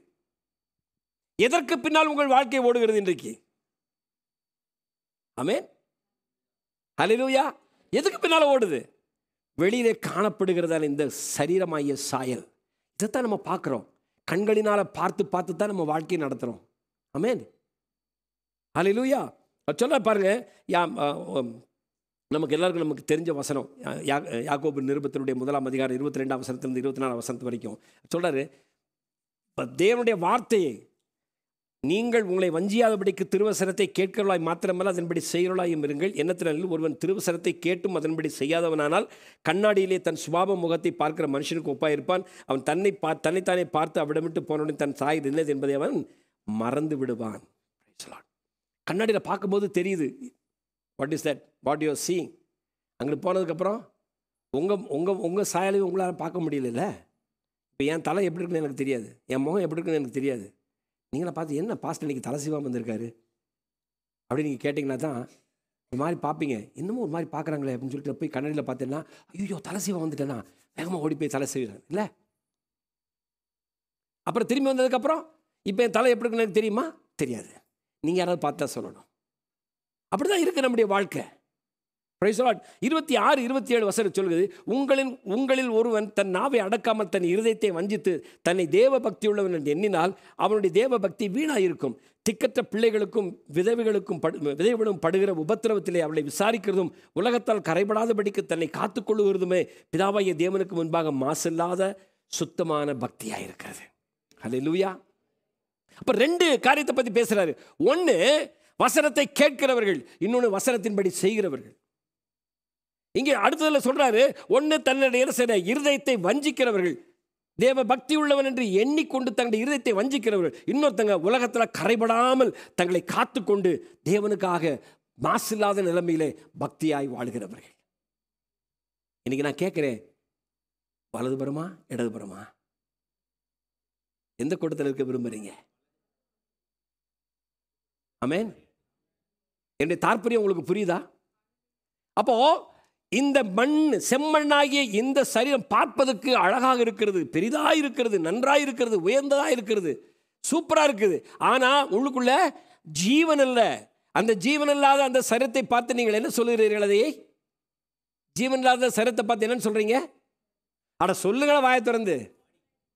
பாடி, சவம், பூத உடல். ரொம்ப டீசெண்டாக சொன்னால் பூத உடல். அப்ப எதுக்கு மதிப்பு?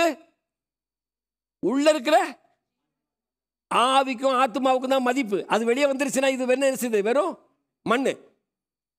இன்னைக்கு வரைக்கும் என்னை பார்த்து எல்லாரும் praise Lord pastor, praise Lord pastor சொல்றீங்க. இது போயிருது வெளியில. இப்படியே இதே மாதிரி டைகையெல்லாம் கட்டி நல்லா இப்படி உட்கார வச்சு படுக்க வச்சிருப்பீங்க. அப்போ வந்து பார்த்து என்ன சொல்லுவீங்க? பிரைஸ் லார்ட் பாஸ்டர் அப்படின்னு சொல்லுவீங்களா? வந்து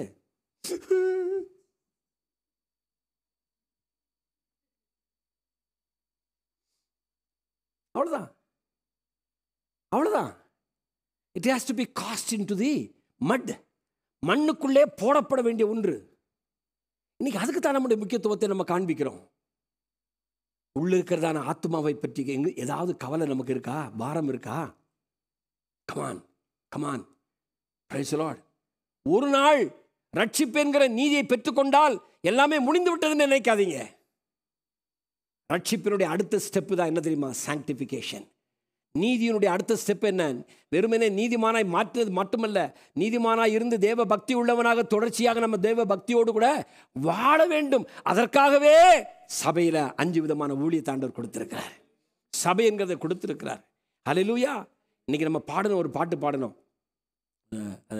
அதாவது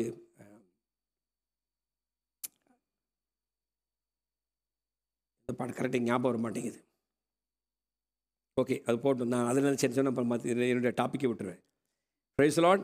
ஸோ வெறுமனே வெளிப்படையான ஆராதனையிலே வெளிப்படையான பாரம்பரிய காரியங்களை செய்வதன் மூலமாக தேவனோடு கூட நெருங்கிய உறவிலே நாம் இருப்போம் என்று நாம் நினைப்போமானால் அது தவறான காரியம். இன்றைக்கி எல்லாருமே நம்ம சர்ச்சுக்குள்ளே இருக்கிறோம். எரேமியா 7 அதிகாரம் 1 வசனத்தில் நம்ம என்ன வாசித்தோம்? எரேமியா 7:1 கர்த்தருடைய ஆலயத்தின் வாசலிலே நின்று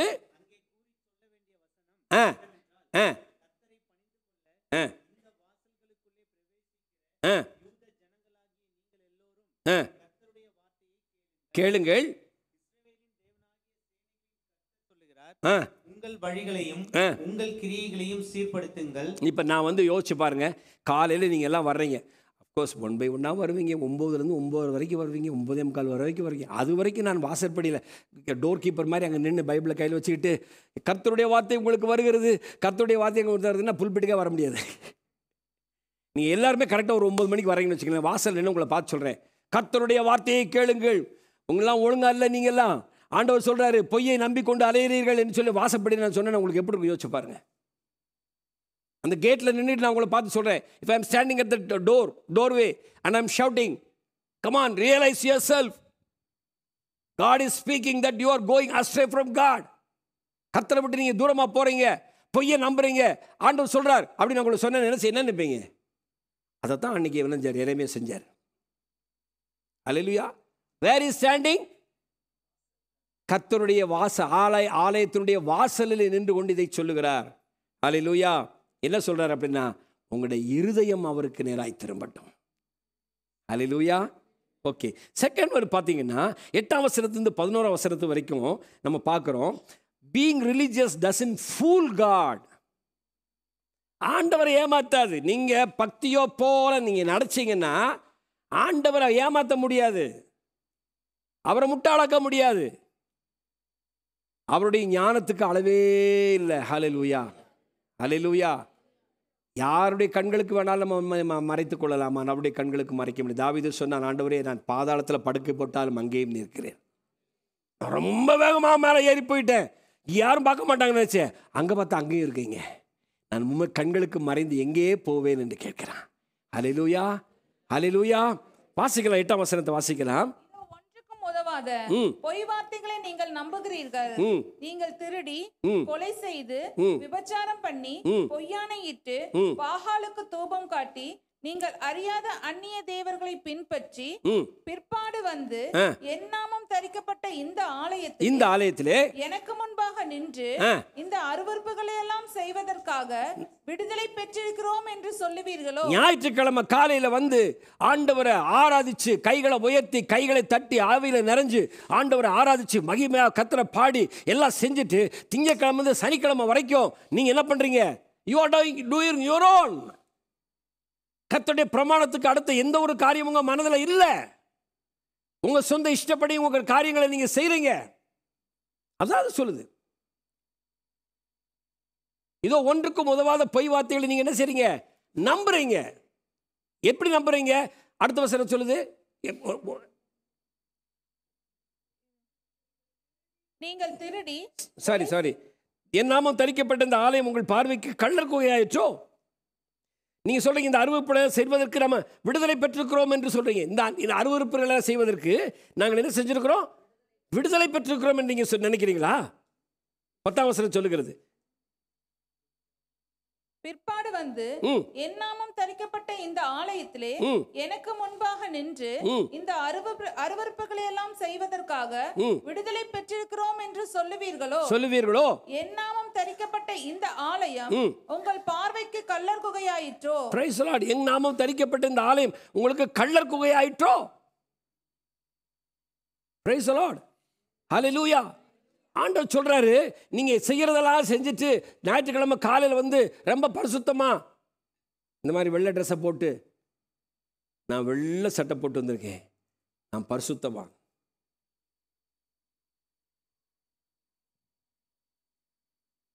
பரிசுத்தமான உங்கள் கைகளை உயர்த்தி கர்த்தரை ஆராதிங்கள். அப்படியே வேகமாக கைகளை உயர்த்தி நம்ம ஆராய்ச்சிடுறோம். Will God accept your offering? இப்போ புரியுதா? காயினுடைய ஆஃபரிங்குக்கும் ஆபேலுடைய ஆஃபரிங்குள்ள வித்தியாசத்தை உங்களுக்கு புரியுதா? ஏன் காயினுடைய காணிக்கை கர்த்தர் ஏற்றுக்கொள்ளலை, ஏன் ஆபேலுடைய காணிக்கையை கர்த்தர் ஏற்றுக்கொண்டான்னு தெரியுதா உங்களுக்கு? நம்ம செய்கிறதெல்லாம் செஞ்சுட்டு, நம்ம ஓடுற ஓட்டமெல்லாம் ஓடிட்டு, எதை பற்றியும் கவலைப்படாமல் ஒரு நாள் காலையில் வந்து நின்று, நானும்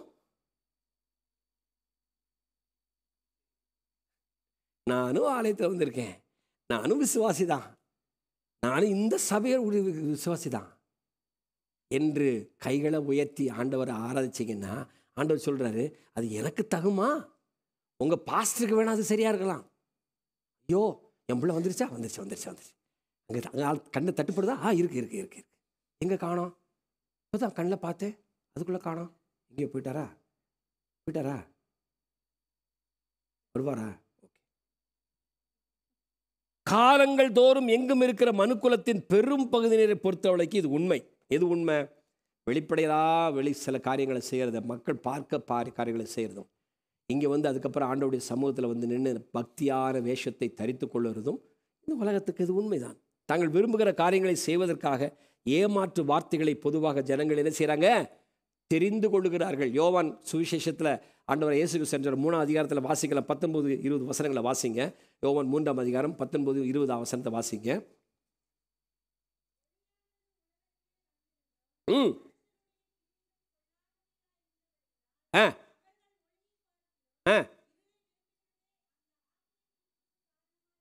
ஜனங்கள் ஆக்கினைக்குள்ளாக தீர்க்கப்படுகிறார்கள். ஏன் ஆக்கினைக்குள்ளாக தீர்க்கப்படுகிறார்கள்? ஒளியானது உலகத்திலே வந்திருந்தும் மனுஷருடைய கிரியைகள் பொல்லாதவர்களாக இருக்கிறபடியினாலே அவர்கள் ஒளியை பார்க்கலும் இருளை விரும்புகிறார்கள். They love darkness more than light. There they can do whatever they feel like. வெளிச்சத்தில் ஏதாவது செஞ்சாலும் தெரிஞ்சு போயிடும். Praise the Lord. Hallelujah. 20 வசனம் வாசிக்குமா? பொல்லாங்கு செய்கிற எவனும் ஒளியை பகைக்கிறான். 1 யோவான் 1ஆம் அதிகாரம் 5ஆம் வசனம் சொல்லுகிறது, தேவன் ஒளியாயிருக்கிறார், அவளில் இருள் கொஞ்சமும் இல்லை.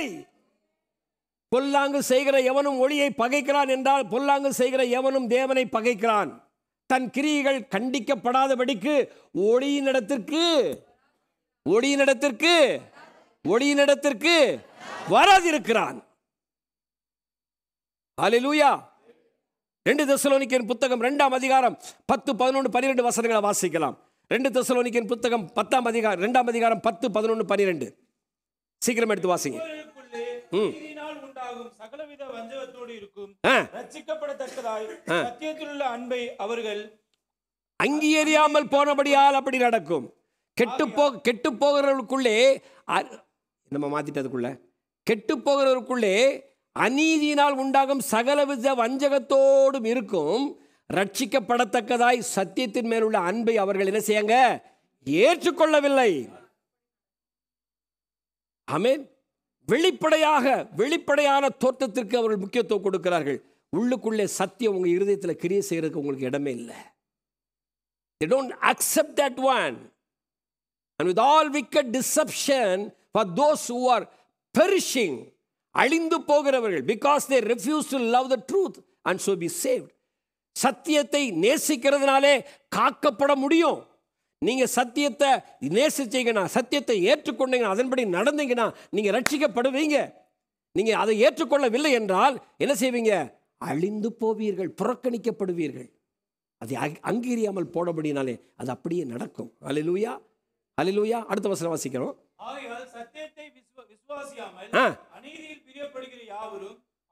சத்தியத்தை விசுவாசிக்காமல் அநீதியில் பிரியப்படுகிறவர்கள் அப்படின்னா உலகத்தை நேசிக்கிறவர்கள். பவுல் சென்னைக்கு காலையில் பாடும்போது ஆராதனையில் அவங்க சொன்னாங்க, உலகத்துக்கு நான் சிலுவையில் அறையப்பட்டிருக்கிறேன், உலகம் எனக்கு சிலுவையில் அறையப்பட்டிருக்கிறது. Praise the Lord. Are we truly been crucified for the world? சிலுவையிலே நாம் உலகத்துக்கு அறையப்பட்டிருக்கிறோமா? உலகம் நம்மை பார்க்கும்போது நாம் சிலுவையில் அறையப்பட்டிருந்தால் நம்மளால் அந்த உலகத்துக்கு எந்த பிரயோஜனம் இல்லை. நம்மளை பார்க்கவே பார்க்காதது. நான் சொல்றது புரியுதா? உலகம் உங்களை பார்க்கும்போது நீங்கள் சிலுவையில் இருக்கீங்க. யூஸ்லெஸ் ஃபெலோ, மேலே தூங்கிட்டு இருக்க வச்சு நமக்கு என்ன ஆக போகுது? ஒன்றும் ஆகாது, வேண்டாம். நீங்கள் உலகத்தை பார்க்குறீங்க. உலகம் எங்கே நினைச்சிருக்கு? உலகம் எங்கே இருக்கு?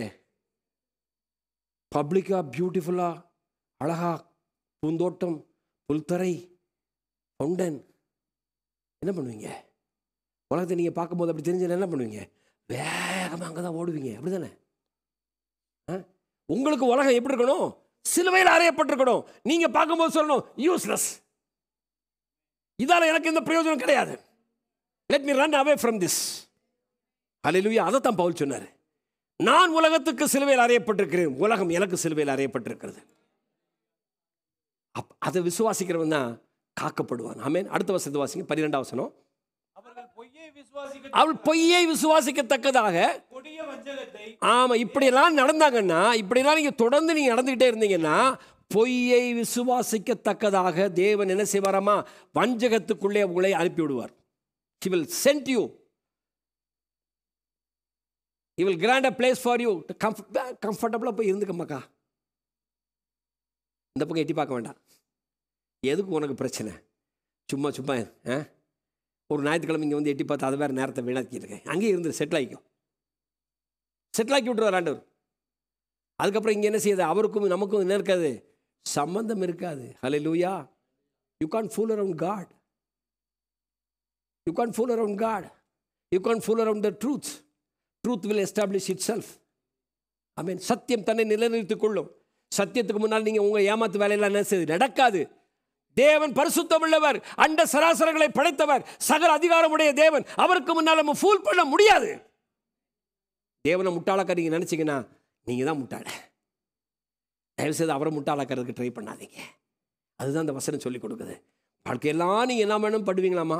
ஞாயிற்றுக்கிழமை காலையில் வந்தோடனே அப்படியே வெள்ளைச்சட்டையை போட்டு வந்து, எசப்பா உங்கள் நாமத்தில் அற்புதங்கள் நடக்குது. எங்கே நடக்குது? பாட்டில் மட்டும்தான் இருக்குது. அற்புதமே காணும். வெறும் வெறும் வார்த்தைகள், வார்த்தை ஜாலங்கள். Praise the Lord. Everything is word. வார்த்தை ஜாலங்கள் மட்டும்தான் நடக்குது. அற்புதம் நிஜமாக நடக்கலை. இன்னைக்கு அப்போஸ்தலருடைய நாட்களில் நடந்த அற்புதங்கள் இன்னைக்கு ஏன் நடக்கலை? காரணம் என்ன? நான் சொன்னேன் பார்த்தீங்களா? விசுவாசம் இன்னைக்கு உந்தப்படுகிறது, தள்ளப்படுகிறது. விசுவாசத்தை என்ன செய்யறோம்? ஊட்டி ஊட்டி ஊட்டி ஊட்டி திரிச்சு திரிச்சு பார்க்குறோம். வசனத்தை சொல்லி சொல்லி எப்படியாவது விசுவாசத்தை வளர்க்க பார்க்குறோம். ஆனால் என்ன செய்ய மாட்டேங்குது? வளர மாட்டேங்குது. காற்றடிச்சாலும் எங்கேயாவது ஒரு பக்கம் ஓட்டர் இருக்குன்னு வச்சுங்களேன். சைக்கிளில் ஒரு இடத்துல சைக்கிள் பஞ்சர் ஆயிடுச்சுன்னு சொல்லி கண்டி கடையில் நிப்பாட்டுவீங்க. அப்போ என்ன செய்வார்? அவர் பஞ்சர் அடைப்பார். ஒரு இடத்த பார்ப்பார், புஷ்ஷுன்னு போயிட்டுருக்கும். எப்படி போகும்? புஷ்ஷுன்னு போகும். உடனே பாரு, இங்கே தான் பஞ்சர் இருக்குன்னு செய்வார், அடைச்சிடுவார். அடைச்சிட்டு மறுபடியும் செய்வார், காற்று அடிப்பார். காற்று ஏறுற மாதிரி இருக்கும், மறுபடியும் பார்த்தா கொஞ்சம் இறங்கும். காற்று ஏறுற மாதிரி இருக்கும், சிலது இறங்கும். ஹலோ, விளங்குறியா? விளங்குதா? முதல்ல பார்த்தது வந்து நல்ல பெருசாக கிழிஞ்சது, அது ஓட்டை அடைச்சாச்சு. இப்போ அடிச்சுட்டே இருக்காரு. ஏறுற மாதிரி இருக்குது, ஆனால் கொஞ்சம் நேரம் கழிச்சு பார்த்தா காற்று இல்லை. ஏறுற மாதிரி இருக்குது, கொஞ்சம் நேரம் கழிச்சு காற்று இல்லை. அப்போது எங்கேயோ என்ன இருக்குது, ஆனால் என்ன செய்யலை? ஒரு சிறு துவாரம் ஓடத்தை கவிழ்க்கும், ஒரு சிறு பாவம் உன்னையும் அழிக்கும். ஒரு சிறு துவாரம் ஓடத்தை கவிழ்த்து விடும். சின்ன ஓட்டம் தானே, சின்ன ஓட்டம் தானே. Price the Lord. Hallelujah. 1 Samuel புத்தகம் 16ஆம் அதிகாரம் 7ஆம் வசனத்தில் சாமுவேலை பார்த்து ஆண்டவர் இப்படி சொல்லுகிறார், நீ முகத்தை பார்க்கிறாய், நான் இருதயத்தை பார்க்கிறேன். இவனை பார்த்த உடனே நீ நினைக்கிற இவன் தான் சரியான ஆளுன்னு. நான் சொல்றேன், அவன் சரியான ஆள் இல்லை. ஏன்னா வெளிப்புற தோட்டத்தை பார்த்து முடிவு கட்டுறது தேவன் அல்ல, ஆண்டவர் இருதயத்தை பார்க்கிறார். ஹல்லேலூயா, ஹல்லேலூயா, ஹல்லேலூயா. ஸோ ஆண்டவர் இன்னைக்கு நம்மக்கிட்ட சொல்லிக் கொடுக்க விரும்புறது என்ன தெரியுமா? நீங்கள் உங்கள் வாழ்க்கையை உண்மையான இருதயத்தோடு கூட ஆண்டவருடைய சமூகத்துக்கு வாங்க. ஆண்டவரை ஃபூல் பண்ணுறன்னு நினைக்காதீங்க. ஏதாவது ஒன்று செஞ்சுட்டு வந்துட்டு ஆண்டவர் பார்க்க மாட்டார், ஆண்டவர் அங்கீகரிச்சுக்குவார், இதெல்லாம் ஓகே தான், இதெல்லாம் சிலைகா. இது சிலைகா இல்லைங்க, இது சிலைகா இல்லை. ஆண்டவர் அடித்தார்னா என்ன ஆகும்? ஆமாம், அங்கேயே முடிஞ்சு போயிடும் சோழி. அப்பப்போ நம்மளை என்ன செய்கிறாரு? எச்சரிக்கிறார். சில வேளைகளை எச்சரிக்கிறார். சில சின்ன காரியங்கள் மூலமாக நம்ம எச்சரிக்கிறார், நம்மை தடுத்து நிறுத்துகிறார். வழி இதுவே நடவுங்கள் என்கிற ஒரு சத்தம் நமக்கு பின்னால் கேட்குது, அது கேட்டுக்கொண்டே இருக்கிறது. ஆனால் குறிப்பிட்ட காலம் வரைக்கும் நீங்கள் கேட்காத போல உங்கள் செவிகளை மறுத்து கொண்டே போனீங்கன்னா கொஞ்ச காலத்துக்கு அப்புறம் அந்த சத்தம் கேட்டாலும் உங்கள் காதில் என்ன செய்யாது? விழாது. ஹல்லேலூயா. ஸோ எம்ப்டி ரிலீஜன், அந்த போல ரிலீஜியஸாக நீங்கள் நடந்து கொள்வதன் மூலமாக தேவனை நீங்கள் முட்டாளாக்க முடியாது. ஹல்லேலூயா, ஹல்லேலூயா. ஆண்டவர் சொல்கிறாரு. மற்ற பாருங்க என்ன செஞ்சாங்க?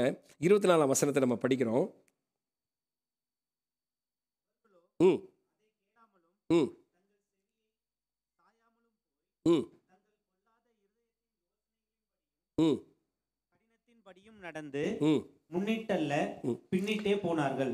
21ஆம் வசனத்தை படிச்சுங்களேன். சேனைகளின் கர்த்தர் சொல்லுகிறது என்னவென்றால், உங்கள் தகன பலிகளை மற்ற பலிகளோடு கூட்டி இறைச்சியை சாப்பிடுங்கள். நான் உங்கள் பிதாக்களை எகிப்து தேசத்திலிருந்து அழைத்து வந்த நாளிலே தகன பலியை குறித்தும் மற்ற பலிகளை குறித்தும் நான் அவர்களோட பேசினதையும் கட்டளையிட்டதையும் பார்க்கிலும் என் வாக்குக்கு செவி கொடுங்கள். அப்பொழுது நான் உங்கள் தேவனாய் இருப்பேன், நீங்கள் என் ஜனமாய் இருப்பீர்கள். நான் உங்களுக்கு கற்பிக்கும் எல்லா வழியிலும் நீங்கள் உங்களுக்கு நன்மையுண்டாகும்படி நடவுங்கள் என்கிற விசேஷத்தையே அவர்களுக்கு சொல்லி கட்டளையிட்டேன். Praise the Lord. தமக்கு கீழ்ப்படிவதை முதலே தேவன் வலியுறுத்தி 10 கட்டளைகளை கொடுத்தார். எனக்கு கீழ்ப்படியுங்க. பலிகள் என்பது அடுத்த கட்டம். பலிகள் என்பது உங்களுக்கு ஒரு சடங்காச்சாரம், ஒரு வழிமுறை. Praise the Lord. That will not take you into heaven. Hallelujah. 1 Samuel 15ஆம் அதிகாரத்தில் படிக்கிறோம், பலிகளை பார்க்கலும் கீழ்ப்படிதலே உத்தமம். பக்கத்தில் உங்களை கைப்பிடிச்சு சொல்லுங்க, பலிகளை பார்க்கலும் கீழ்ப்படிதல் உத்தமம். நீங்கள் ஆஃபர் பண்ணுற எந்த ஆஃபரிங்கை காட்டிலும் ஆண்டவருடைய வார்த்தைக்கு நீங்கள் கீழ்ப்படிஞ்சீங்கன்னா அதுதான் ஆண்டவர் விரும்புகிற ஒரு காரியம். அல்லேலூயா. யாத்திராகமம் 19:5 வாசிக்கலாம்.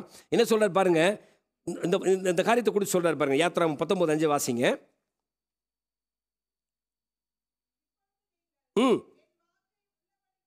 என் வார்த்தையை உள்ளபடி கேட்டு என் உடன்படிக்கையை கை கொள்வீர்களானால் சகல ஜனங்களிலும் நீங்களே எனக்கு சொந்த சம்பத்தாய் இருப்பீர்கள். பூமி எல்லாம் என்னுடையது. இங்கே சொல்லும் போது சொன்னாரு, தகன பலியை குறித்தும் மற்ற பலிகளை குறித்தும் நான் அவளோடு பேசினதையும் கட்டளையிட்டதையும் பார்க்கிலும் என் வாக்குக்கு செவி கொடுங்கள்.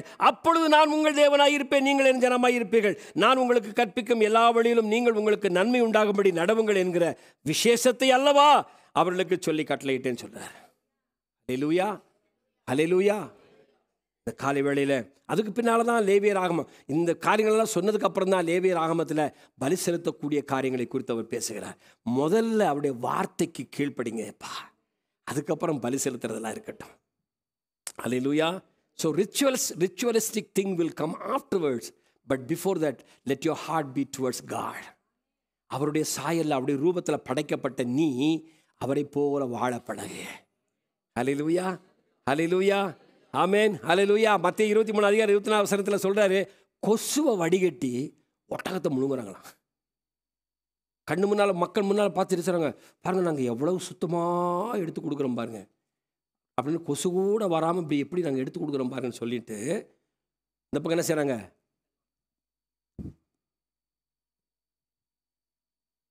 எல்லாம் ஆக்டிங்.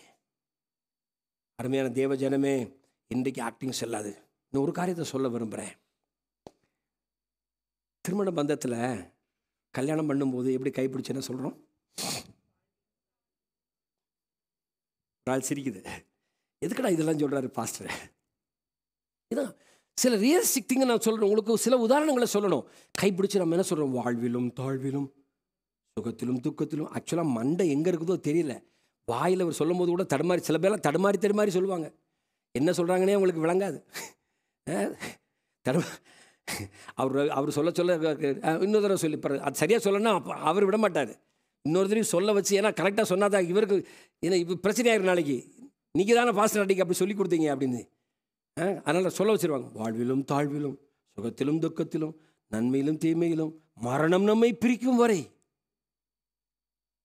நான் உனக்கு நல்ல கணவனாக இருந்து நல்ல மனைவியாக இருந்து உனக்கு கீழ்ப்படிந்து உன்னை காப்பாற்றி எல்லாம் சொல்கிறோம்ல. இது எங்கே நடக்குது? இது எங்கே நடக்குது? அட சொல்லுங்க, எங்கே நடக்குது? கல்யாணத்தில். எங்கே நடக்குது? தேவ சமூகத்தில், பரிசுத்தவான்கள் சபை முன்னாடி, தேவனுடைய சமூகத்தில், தேவ தூதர்கள் வாட்ச் பண்ணுற இடத்துல. we are holding the hand and we are repeating this. இது ஏன் திரும்ப சொல்ல வைக்கிறாருன்னா, இந்த உடன்படிக்கையில் நீங்கள் உறுதியாக நிற்கணுங்கிறதுக்காக வேண்டி. இது ஏதோ கல்யாணத்தில் அன்றைக்கி வந்து ஒரு ஃபார்மாலிட்டி செஞ்சுட்டு இன்றைக்கோட போங்கடா, எங்கிட்ட வேணாலும் அவுத்து விட்ட கட்டுக்குட்டி மாதிரி நீ ஒரு பக்கம் ஓடு நீ ஒரு பக்கம் ஓடு சொல்லி விரட்டி விடுறதுக்காக இல்லை. சேர்ந்து வாழுங்கள். ஒவ்வொரு நாள் காலையில் எந்திரிச்ச உடனே கணவன் மனைவியை நீங்கள் அதை யோசிக்கணும். You have to realise that one. இல்லைன்னா மறுபடியும் என்ன செய்றீங்க? நீங்கள் ரிச்சுவலிஸ்டிக்காக you are living a life. நீங்கள் பாரம்பரியமான வார்த்தைகளினால ஒரு வாழ்க்கையை வாழ்ந்து கொண்டிருக்கிறீர்கள்.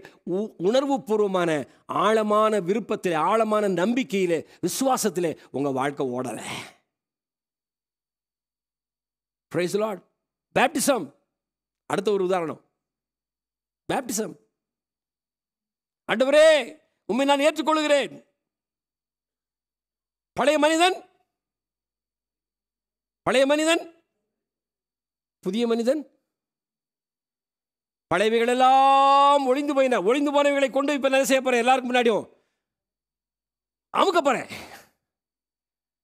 எல்லாம் ஒளிந்து போயின, இப்பொழுது எல்லாம் புதிதான ஒரு பெர்சன் இங்கே வந்திருக்கிறாரு.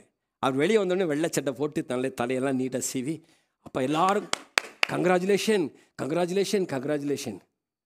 வீட்டுக்கு வந்ததுக்கப்புறம்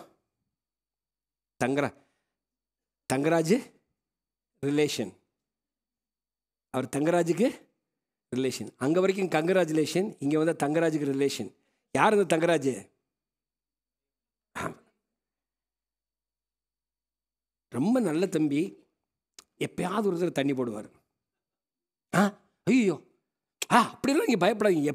எப்பெல்லாம் போட மாட்டேன், எப்பயாவதுன்னு சொல்கிறீங்களா? எப்போங்க அது என்ன ஒரு இந்த என்ன சொல்கிறது, நான்வெஜ் சாப்பிடும் போதெல்லாம் அப்படி. நான்வெஜ் எப்பயெல்லாம் சாப்பிடுவீங்க? அது ஒரு வாரத்தில் 4 தடவை 5 தடவை சாப்பிடும். புரியுதா உங்களுக்கு? இன்னைக்கு ரிலேஷன், நம்முடைய வாழ்க்கை அப்படி தான் இருக்குது. Praise the Lord. கொசுவை வடிகட்டுறோம் கண்களுக்கு முன்னால், எல்லாருக்கும் முன்னாடி பாருங்க, எல்லாரும் பாருங்க. மாய வித்தை, மந்திர வித்தை. கொசுவை வடிகட்டி இப்பொழுது சுத்தமாக்கி கொடுக்கிறேன், நான் சுத்தமான மனிதன்.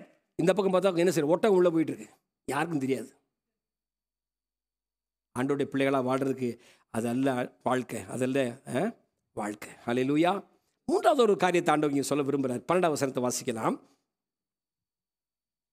நான் முந்தி என் நாமம் விளங்க பண்ணின சிலோவாவில் உள்ள என் ஸ்தலத்துக்கு நீங்கள் போய் இஸ்ரவேல் ஜனத்தினுடைய பொல்லாப்பின் நிமித்தம் நான் அதற்கு செய்ததை பாருங்கள்.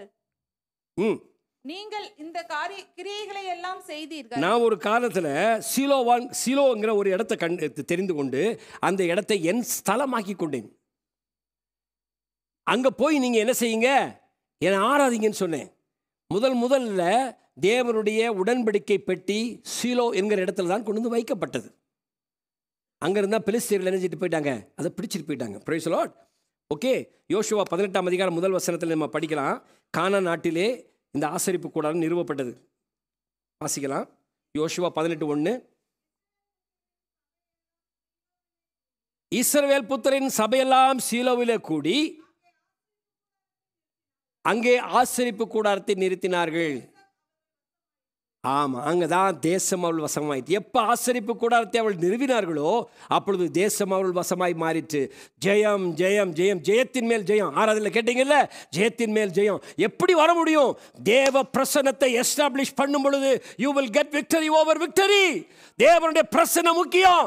தேவனுடைய பிரசன்னத்தை இஸ்ரவேல் ஜனங்கள் கனப்படுத்தி அதை அவர்கள் ஏற்படுத்தின பொழுது, அது அந்த இடத்துல அவர்களுக்கு மையத்தில் வந்த பொழுது, தேவனுடைய பிரசன்னம் அவர்களுக்கு மத்தியில் வந்த பொழுது ஜெயத்தின் மேல் ஜெயம் அவர்கள் அடைந்தார்கள். ஹல்லேலூயா. Victory over victory. ஹல்லேலூயா. அப்ப சீலோவில் என்ன செஞ்சாங்க? ஆசரிப்பு கூடாரத்தில் அங்கே நிறுவினாங்க. வாசிக்கலாம். 1 சாமுவேல் 1ஆம் அதிகாரம் 3ஆம் வசனத்தில். அன்னாள் எங்க போனாங்க? அன்னாளும் எல்கானாவும் எங்க போனாங்க? அந்த மனுஷன் சீலோவிலே சேனைகளின் கர்த்தரை பணிந்து கொள்ளவும் அவருக்கு பலியிடவும் வருஷந்தோறும் தன் ஊரிலிருந்து போய் வருவான். சீலோவிலே எல்லா ஜனங்களும் கர்த்தருக்கு பலியிட ஒவ்வொரு வருஷமும் போவாங்க. அதுபோல எல்கானாவும் அன்னாளும் பெனினாலும் என்ன பண்ணாங்க?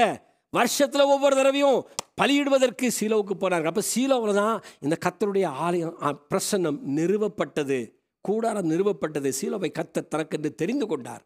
அல்லேலூயா. இது எப்ராயிம் பகுதியிலிருந்து ஒரு எருசலேமுக்கு வடக்க ஒரு 30 கிலோமீட்டர் தூரத்தில் இருக்குது. Praise the Lord. அங்கே இருந்தால் என்ன செய்யாங்க? பெலிஸ்தீர்கள் என்ன செய்யாங்க? திரும்ப எடுத்துகிட்டு போயிட்டாங்க. 4ஆம் அதிகாரம் 14ஆம் வசனம் வாசிங்க. 1 சாமுவேல் 4:17. இஸ்ரவேல் பெலிஸ்தியருக்கு முன்பாக முறிந்தோடி போனார்கள். ஜனங்களுக்குள்ளே பெரிய சங்காரம் உண்டாயிற்று. உம்முடைய குமாரனாகிய ஓப்னி பினகாஸ் என்னும் இருவரும் இறந்து போனார்கள். தேவனுடைய பெட்டியும் பிடிபட்டு தேவனுடைய பெட்டியும் பிடிபட்டது. பெலிஸ்தர்கள் அந்த பெட்டியை எடுத்து கொண்டு போய்விட்டார், சீலோவிலிருந்து எடுத்து போயிட்டாங்க.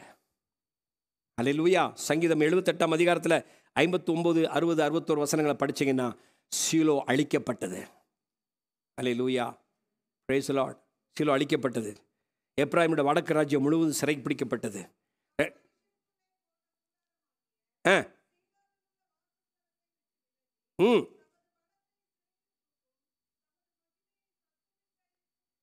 தேவன் அந்த இடத்தை விட்டு விலகின பொழுது அவர் என்ன செய்ய, சத்துருவுக்கு அதை ஒப்பு கொடுத்தார். தமது பலத்தை சிறையிருப்புக்கும் தமது மகிமை. தம்முடைய பலம் என்பது எது? இஸ்ரவேல். தம்முடைய மகிமை என்பது அவருடைய ஜனம், சொந்த ஜனம். இன்னைக்கு உங்களை என்னை பார்த்து அவர் சொல்லுகிறார், you are my crown, you are my glory. நீங்க தான் என்னுடைய மகிமை. Praise the Lord. Hallelujah. நீங்க தான் என்னுடைய பலம். பரிசுத்த ஆவியானவர் வரும்போது நீங்கள் பலம் அடைந்து தேவனுக்கு சாட்சிகளாக இருப்பீர்கள். நீங்க தான் என்னுடைய பலம். You are going outside and showing a testimony for God, for the kingdom. Hallelujah. என்னுடைய பலத்தையும் என்னுடைய மகிமையும் சத்துருவின் கைக்கு ஒப்பு கொடுத்து தமது ஜனத்தை பட்டயத்துக்கு இரையாக்கி அவருடைய சுதந்திரத்தின் மேல் கோபம் கொண்டார். காரணம் என்ன? They were only ritual, not interested in worshiping God. தேவனுக்கு கீழ்ப்படிவதை வெறுத்துவிட்டு, தேவனுடைய வார்த்தைக்கு கீழ்ப்படிவதை விட்டுவிட்டு அவள் வெறுமனே சடங்காச்சாரமான காரியங்களை செய்து கொண்டு வந்தார்களே அல்லாமல் வேறு ஒன்றும் அவங்க செய்யலை. That's why God was annoyed on them. அவங்க கோவப்பட்டார். இன்னைக்கு திருமண பந்தத்தில் சடங்காச்சாரமாக நீங்கள் எதையாவது செஞ்சுக்கிட்டே இருந்தீங்கன்னா, இந்த பேசப்பட்ட காரியங்கள், உடன்படிக்கை செய்யப்பட்ட காரியங்களை சடங்காச்சாரமாக நீங்கள் எடுத்துக்கொண்டு செய்கிற வரைக்கும் கர்த்தருடைய பிரசன்னம் உங்களுடைய வீட்டில் இருக்காது, உங்கள் வீட்டில் இருக்காது. கணவன் மனைவியா ஏற்படுத்தின உடன்படிக்கையை மறந்து விடாமல் ஆண்டவர்கிட்ட சொல்லுங்கள், ஆண்டவரே நீங்கள் கொடுத்த இந்த நல்ல உடன்படிக்கைக்காக, இந்த நல்ல மனைவிக்காக, நல்ல கணவனுக்காக நான் உமக்கு நன்றி சொல்லுகிறேன். இந்த உடன்படிக்கையில் நிலைத்திருப்பேன், இந்த உடன்படிக்கையை நான் காத்துக்கொள்வேன். அல்லேலூயா. நீங்கள் எங்களோட கூட இருங்க. God will bless your home. God will bless your home. ஓபேத்ஏதோமுடைய வீட்டில் கர்த்தருடைய பிரசன்னம் ஆலய பெட்டி இருந்தது. அந்த பெட்டி இருக்கிற வரைக்கும் அந்த ஒரு 2.5 அந்த சைஸ் தான் ஒரு பெட்டி அவங்க வீட்டில் இருந்துச்சு. அவ்வளோதான். That's all. 3 மாதம் he was enjoying. எல்லாம் வளர்ந்துக்கிட்டே போகுது, எல்லாம் செழிச்சுக்கிட்டே போகுது, எல்லா பக்கத்துலேயும் ஆசீர்வாதம், எல்லா பக்கத்துலேயும் ஆசீர்வாதம், எல்லா பக்கத்துலேயும் நன்மை. என்ன நடந்துச்சு? கர்த்தருடைய பெட்டி அங்கே இருந்து, கர்த்தருடைய பிரசனம் அங்கே இருந்து. உங்கள் வீட்டில் கர்த்தருடைய பிரசனம் இருந்ததுன்னா, praise the Lord, hallelujah, உங்கள் வீடு செழிக்கும். ஹல்லேலூயா, ஹல்லேலூயா. 2 ராஜாக்களில் 17ஆம் அதிகாரம் 1-6 வசனங்கள் வீட்டில் போய் படிங்க. யூதாவும் எருசலேமும் சீலோவிலிருந்து தங்களுடைய பாடத்தை கற்றுக்கொள்ள வேண்டும் என்று தேங்க சொல்கிறார். மாயக்காரரே, வேத பாரகரே, பரிசேயரே, உங்களுக்கு ஐயோ! போஜன பாத்திரங்களின் வெளிப்புறத்தை சுத்தமாக்குகிறீர்கள், உட்புறத்திலோ அது கொள்ளையினாலும் அநீதத்தினாலும் நிறைந்திருக்கிறது என்று மத்தேயு 23:25 அவர் சொல்கிறார். ஹல்லேலூயா, ஹல்லேலூயா. கடைசி 26 எரேமியா 26ஆம் அதிகாரம் 8ஆம் வசனத்தில் இப்படி சொல்கிறார். சகல ஜனங்களுக்கும் சொல்ல கர்த்தர் தமக்கு கற்பித்தவள் எல்லாம் எரேமியா சொல்லி முடித்த பொழுது இதெல்லாம் சொல்லிட்டான். ஏன்னா பாவிங்க, இப்படிலாம் நீங்கள் நடக்காதீங்கப்பா, ஆண்டவருக்கு பிரியமா நடங்கன்னு சொல்லி அவன் சொல்லி முடித்த உடனே என்ன பண்ணாங்க தெரியுமா? அவனை எரேமியா என்ன பண்ணாங்க? அப்படி இப்படி என்ன பண்ணிடாதீங்க. எரேமியா என்ன பண்ணாங்க? வாசிங்க.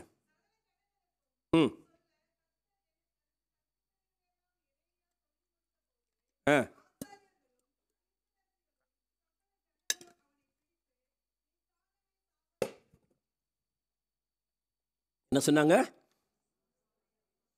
இவ்வளவு அறிவுரையும் சொன்னதுக்கு அப்புறம், இவ்வளவும் சொல்லி முடிச்சதுக்கு அப்புறம் அவனை பார்த்து சொன்னாங்க, நீயே பிரைஸ் தி லார்ட், ஹல்லேலூயா. அருமையான தேவ ஜனமே, இன்னைக்கு ஒரு நல்ல செய்தியும் இருக்குது. நம்ம இது வரைக்கும் கேட்டதெல்லாம் உங்களுக்கு என்னடா பாஸ்டர் இப்படி திட்டிகிட்டே இருக்கிறாரு. இன்னைக்கு 1ஆம் தேதி மாதத்தில் வாரம் கம்யூனிட்டி சர்வீஸ் இருக்கும்போது ஒரு நல்லா நீ ஆசீர்வாதமாக இருப்ப, நீ நல்லா இருப்பேன்னு சொல்லுவார்னு பார்த்தா இந்த மனுஷன் போங்க, உள்ளதை உள்ளதென்று சொல்லுகிறேன். அதை நான் மறைத்து வைக்க முடியாது. காரணம், நான் மறைச்சி வச்சேன்னா நான் ஆண்டவருடைய சமூகத்தில் குற்றவாளியாக இருப்பேன். இன்றைக்கி நம்முடைய வாழ்க்கையில் இருக்கிறதான அப்படிப்பட்டதான பாரம்பரியமான காரியங்களை ஆண்டவரை ஆராதிக்கிறேன். நானும் கிறிஸ்தவன் தான், நானும் ரட்சிக்கப்பட்டவன் தான், நானும் ஆண்டவருடைய சமூகத்துக்கு வர்றேன், நானும் ஆலயத்துக்கு வர்றேன் என்று சொல்லிக்கொண்டு ஆண்டவருடைய ராஜ்யத்தினுடைய தன்மையை மறுதளிக்கிறவளாய் காணப்படாதபடிக்கு இன்றைக்கி நம்ம மனம் திரும்புறதுக்கு ஒரு ஆண்டவர் ஒரு வாய்ப்பை கொடுக்கிறார். ஹல்லேலூயா. The good news is today repent. என்னங்க இதுக்கு ரெமடி? இதுக்கு என்ன ரெமடி? ஒரே ஒரு ரெமடி தான். 2 ரெமடி இருக்குது. ஒன்று மனத்திரும்பு. ஹல்லேலூயா. மனம் திரும்ப. அப்போஸ்தலர் 3:19-20 நம்ம பார்க்க. ஆனபடினால் கர்த்தருடைய சன்னிதானத்திலிருந்து இளைப்பாறுதலின் காலங்கள் வரும்படிக்கு முன்னே குறிக்கப்பட்ட இயேசு கிறிஸ்துவை அவர் உங்களிடத்தில் அனுப்பும்படிக்கும் உங்கள் பாவங்கள் நிவர்த்தி செய்யும் பொருட்டு நீங்கள் மனம் திரும்பி குணப்படுங்கள். நீங்கள் மனம் திரும்பி குணப்படுங்கள். வாசிமா அந்த வசனத்தை போடுமா. அப்போஸ்தலர் 3:19.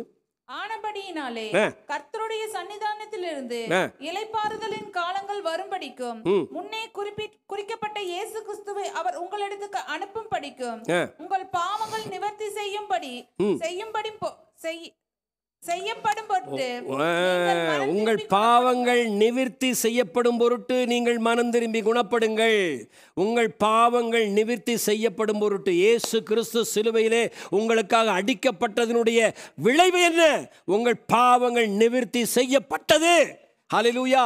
உங்கள் பாவங்கள் நிவர்த்தி செய்யப்படுகிற அது எப்படி செய்ய முடியும்? இயேசு கிறிஸ்துவுடைய சிலுவை மரணத்தோடு கூட உங்களை நீங்கள் எப்படி இணைச்சுக்கொள்ள முடியும்? இன்னைக்கு நீங்கள் மனம் திரும்பினா எரேமியா 17:9 வாசிக்கலாம்.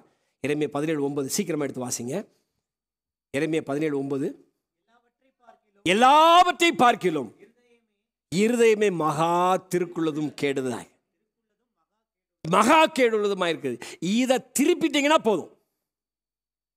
இந்த மகா திருக்குள்ளதும் கேடுள்ளதுமா இருக்கிறதான இந்த முழு சரீரத்திலையும் மகா திருக்குள்ளதும் கேடுள்ளதுமான ஒரு ஒரு அசிங்கமான ஒரு விஷயம் இருக்குது அப்படின்னா அது நம்மளோட மனசு தான். இதை மட்டும் நீங்கள் ஆண்டவருடைய பட்சத்தில் திருப்பிட்டீங்கன்னா குணப்பட்டீங்கன்னு அர்த்தம். ஹல்லேலூயா. அதைத்தான் கேட்குறார் ஆண்டவரே, குணப்படுங்க. Repent come back to me.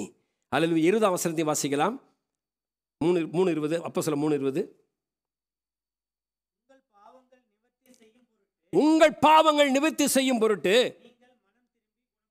நீங்கள் மனம் திரும்பி குணப்படுங்கள். 19 ரைட்.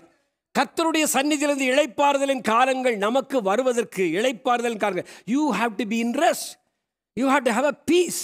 இன்னைக்கு சமாதானம் இல்லாமல் துக்கத்தோடு அலைகிற தேவ பிள்ளைகளை பார்த்து நான் சொல்லுகிறேன், உங்களுக்கு ஆண்டவர் என்ன சொன்னார்? ஃபஸ்ட்டு வந்த உடனே உயிர்த்தெழுந்து வந்து சீசர்களை சந்திக்க அந்த வீட்டுக்குள்ளே பிரவேசித்த உடனே கைகளை உயர்த்தி அவர் சொன்னார், உங்களுக்கு சமாதானம். ஹல்லேலூயா. நம்ம எழுந்து நிற்கலாமா? ஆண்டவர் நம்மை பார்த்து இன்னைக்கு சொல்லுகிறார், உங்களுக்கு சமாதானம், உங்களுக்கு சமாதானம். ஹல்லேலூயா.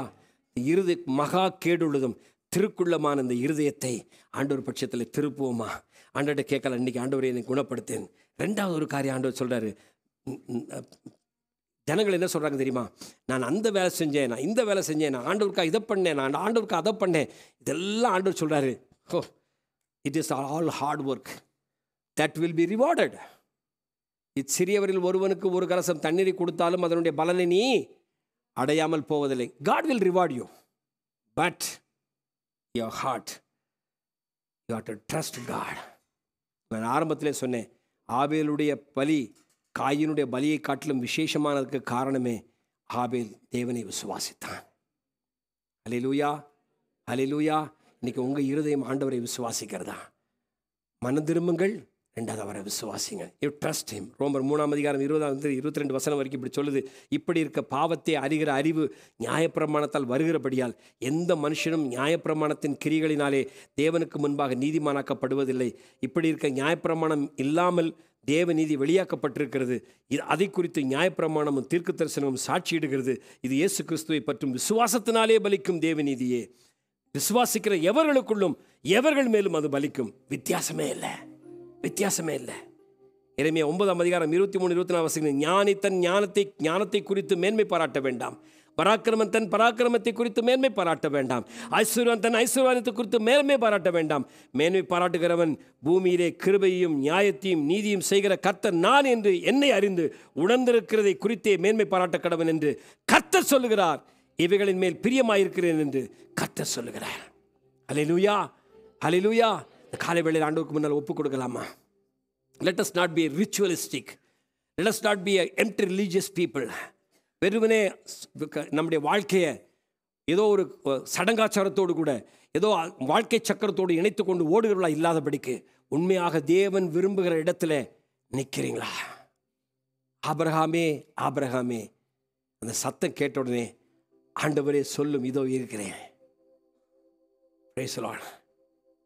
யோசிச்சு பாருங்க,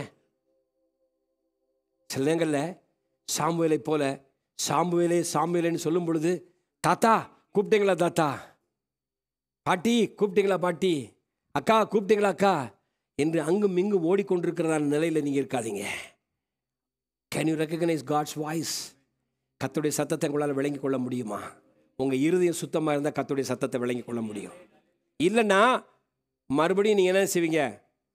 எரேமியாவுக்கு நடந்த சம்பவம் தான். அவனை பிடித்து இழுத்து கொண்டு போய் கொலை செய்யும்படியாக கொண்டு போனார்கள். என்னையும் நீங்கள் கொலை செய்வீங்க. உங்களால் அவ்வளோதான் செய்ய முடியும், பண்ணிக்கோங்க, எனக்கு அதை பற்றி கவலை இல்லை. ஆனால் உங்கள் இருதயம் திரும்பி ஆண்டவருக்குள்ளே வந்ததுன்னா, இன்றைக்கி ஆண்டவருடைய பட்சத்தில் வந்ததுன்னா, அது ஒன்றே போதும். ஹல்லேலூயா, ஹல்லேலூயா. மேன்மை பாராட்டுகிறவன் பூமியிலே கிருபையையும் நியாயத்தையும் நீதியையும் செய்கிற கர்த்தர் நான் என்று அறிந்து உணர்ந்திருக்கிறதை குறித்து உங்களுக்குள்ள அந்த உணர்வு வந்திருக்கு பார்த்தீங்களா? அவர்தான் கிருபையே, அவர்தான் நியாயத்தை, அவர்தான் நீதியை செய்கிற கர்த்தர் என்பதை உள்ளத்துக்குள்ளே உணர்ந்திருந்தால் அந்த உணர்வை குறித்து, அதை அறிந்திருக்கிறதை குறித்து நீங்கள் மேன்மை பாராட்டுங்க. அதைத்தான் இன்னைக்கு ஆண்டவர் சொல்கிறார். ஹல்லேலூயா. கரங்களை உயர்த்தி சொல்லாமல், ஆண்டவரே எங்களோட பக்கம் நன்றி சொல்லுகிறோமாப்பா, இன்னைக்கு எங்களோடு நீங்கள் பேசியிருக்கீங்க. We don't want to be ritualistic. பாரம்பரியங்களையும் சடங்காச்சாரங்களையும் கலாச்சாரத்தையும் பின்பற்றி ஓடுகிற அந்த மக்களாக நாங்கள் இருக்க விரும்பலை. பாத்திரத்தின் வெளிப்புறத்தை துலக்கி அழகாய் காண்பித்து விட்டு உள்புறத்தையோ அசிங்கமாக வச்சிருக்கிற மாதிரி எங்களுடைய வாழ்க்கை இருக்கவே வேண்டாம். நீர் விரும்புகிற நீதியும் நேர்மையும் எங்களுடைய உள்ளத்தில் காணப்படட்டும். இன்றைக்கி நாங்கள் மனம் திரும்புகிறோம், நாங்கள் உங்களை நம்புகிறோம் ஆண்டவரே. உங்களை நம்புகிற ஒரு நாள் வெட்கப்பட்டு போக மாட்டேன். அன்றைக்கி பிள்ளைங்க வந்து சொன்னாங்க, அந்த வசனத்தை கூட அவங்க பாவம் சரியாக சொல்ல முடியல. அவர்கள் அவரை நோக்கி பார்த்து பிரகாசம் அடைந்தார்கள், அவர்கள் முகங்களோ வெட்கப்படவில்லை. You will not be ashamed when you trust God. நீ கர்த்தரை உண்மையாய் நம்பினால், நீ கர்த்தருடைய பட்சத்திலே உண்மையாய் நிற்பாயானால், நீ ஒரு நாள் வெட்கப்பட்டு போக மாட்டாய். நான் ஓடுனேன், அதை செஞ்சேன், இதை செஞ்சேன்னு சொல்லி அந்த காரியங்களை கர்த்தருடைய கணக்கில் காண்பித்து, நானும் உங்களுக்காக தீர்க்க தரிசனம் சொன்னேன், நானும் உங்களை அந்நிய பாஷை பேசினேன், நானும் அற்புதங்களை செய்தேன், வியாதிகளை சுசப்படுத்தினேன் என்று சொல்லிக்கொண்டு ஆண்டவரை மறுதலிக்காதீர்கள். அவளை பார்த்து ஆண்டு சொல்ல உங்களை அறியேன் என்று சொல்லி சொன்னார்.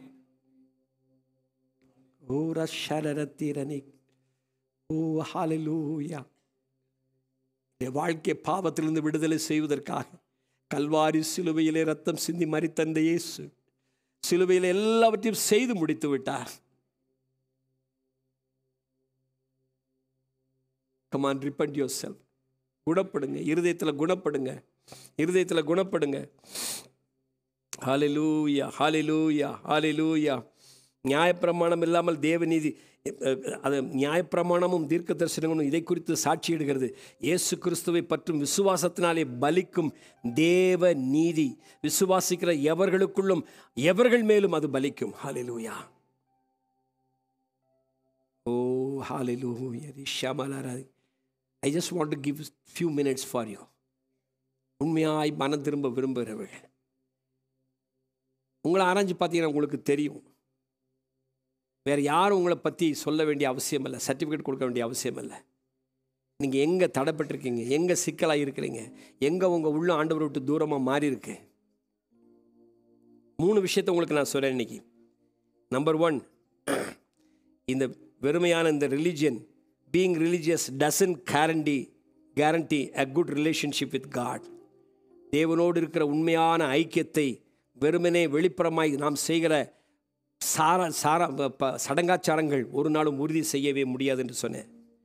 2வதாக நான் ஒரு காரியத்தை சொன்னேன், being religious doesn't fool God. ஆண்டவரை முட்டாளாக்க முடியாது. நீங்கள் வந்து என்ன வேணாலும் செய்யலாம், நான் என்ன வேணாலும் செஞ்சாலும் யாருக்கும் தெரியாது என்று சொல்லி நீங்கள் நினச்சிக்கிட்டு இருக்கலாம்.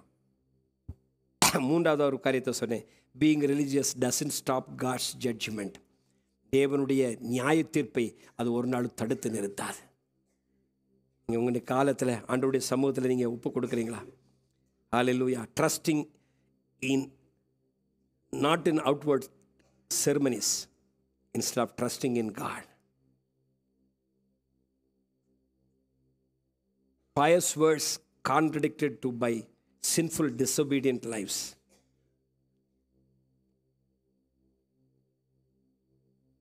பாவமான கீழ்ப்படியாத வாழ்க்கையிலிருந்து மாறி தேவனுக்கு பக்தி உள்ளவனாய் வாழ்வது. Deaf ears which ignore the voice of God. These three characteristics of empty religion which challenges God's people in every age. முழு காலங்களிலும் வெளிப்படையாக பாரம்பரியங்களை நம்பி கர்த்தரை மறுதலிக்கிறதும், பாவத்தினுடைய பழக்க வழக்கங்கள் தேவனுடைய வார்த்தைகளுக்கு கீழ்ப்படியாமல் போகச் செய்கிறதான வெளிப்படையான அலங்காரமான வார்த்தைகளை பேசி கீழ்ப்படியாத நிலைக்கு தள்ளப்படுகிற நிலையும், கர்த்தருடைய சத்தத்தை கேட்பதற்கு காதுகளை மந்தப்படுத்தி காதுள்ளவன் சபைகளுக்கு பரிசுத்த ஆவியான சொல்லுகிறதை கேட்க கடவன் என்று ஆண்டு சொல்லுகிறார் அல்லவா, அதை மறுதலித்து புறம்பே தள்ளுகிற இந்த 3 விஷயங்கள் இந்த பாரம்பரியமான மத சார்பான ஒரு காரியத்தை திரும்ப திரும்ப சொல்லிக்கொண்டே இருக்கிறது. How genuine is your faith today? இந்த காலை வேளையிலே உங்களுடைய இருதயம் கர்த்தருக்கு உண்மையாக இருக்கிறதா? ஒப்பு கொடுக்கலாமா? இந்த கரத்தில் எங்களை தாழ்த்துகிறோம், எங்களை வெறுமையாக்குகிறோம். இந்த குற்றங்களை மன்னிங்கப்பா. சொல்லுங்கள், வாயை திறந்து சொல்லுங்கள். உங்களுக்கு ஏதாவது உதவி தேவை, நான் ஜெப உதவி தேவை, ஆனால் நீங்கள் முன்னால் வந்து உங்களுக்காக ஜெபிக்க நான் விரும்புகிறேன். I want to come out of this empty religion. I want to really follow God. உண்மையாக தேவனை பின்பற்ற நான் விரும்புகிறேன்.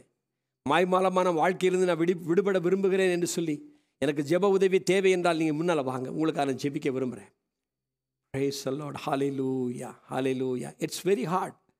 அவ்வளோ ஈஸியான காரியம் அல்ல. எல்லாருக்கும் முன்னாலேயும் இப்படிப்பட்டதான நிலை எனக்கு இருக்குதுன்னு சொல்லி ஒத்துக்கிறது ரொம்ப கடினமான காரியம். ஆனால் உண்மையாக நீங்கள் மனம் திரும்பினீங்கன்னா ஆண்டவர் உங்களை நேசிக்கிறார், உங்களை காப்பாற்ற, உங்களை ரட்சிக்க, உங்களுக்கு உதவி செய்ய அவர் உண்மையுள்ளவராக இருக்கிறார். ஹல்லேலூயா. ஓ ரம சந்தரன கூரமரியாந்தரனியாந்தர ஊரமல சரணை கூரமரியாந்தர. ஆண்டவரே, நாங்கள் உமக்கு நன்றி சொல்லுகிறோம் அப்பா.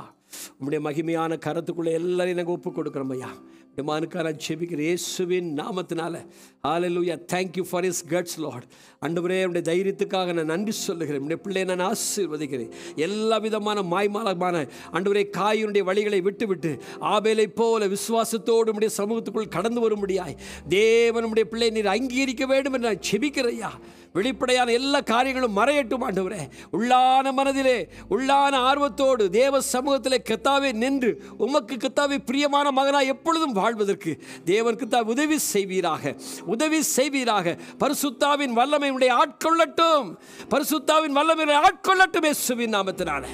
ஓ ரபா ஷக்கலதி அந்தரனி குரபய ஓ ரிபலபர சந்தரனி கூரமரி அந்தரனியா. ஹல்லேலூயா. ஹல்லேலூயா. உம்முடைய கரமுடைய பிள்ளையின் மேலே இறங்கினக்காய் நன்றி அப்பா. உம்முடைய பலமுள்ள கரமுடைய பிள்ளையின் மேலே இறங்கினக்காய் நன்றி. உம்முடைய பலமாய் உம்முடைய மகிமையாய் உம்முடைய பிள்ளை நீர் பயன்படுத்துவீர். ஹல்லேலூயா. நான் ஆசீர்வதிக்கிற சுவாமி. ஹல்லேலூயா. ஹல்லேலூயா. ஹல்லேலூயா. ஓ ரப ஷங்கல துரணி அந்தரன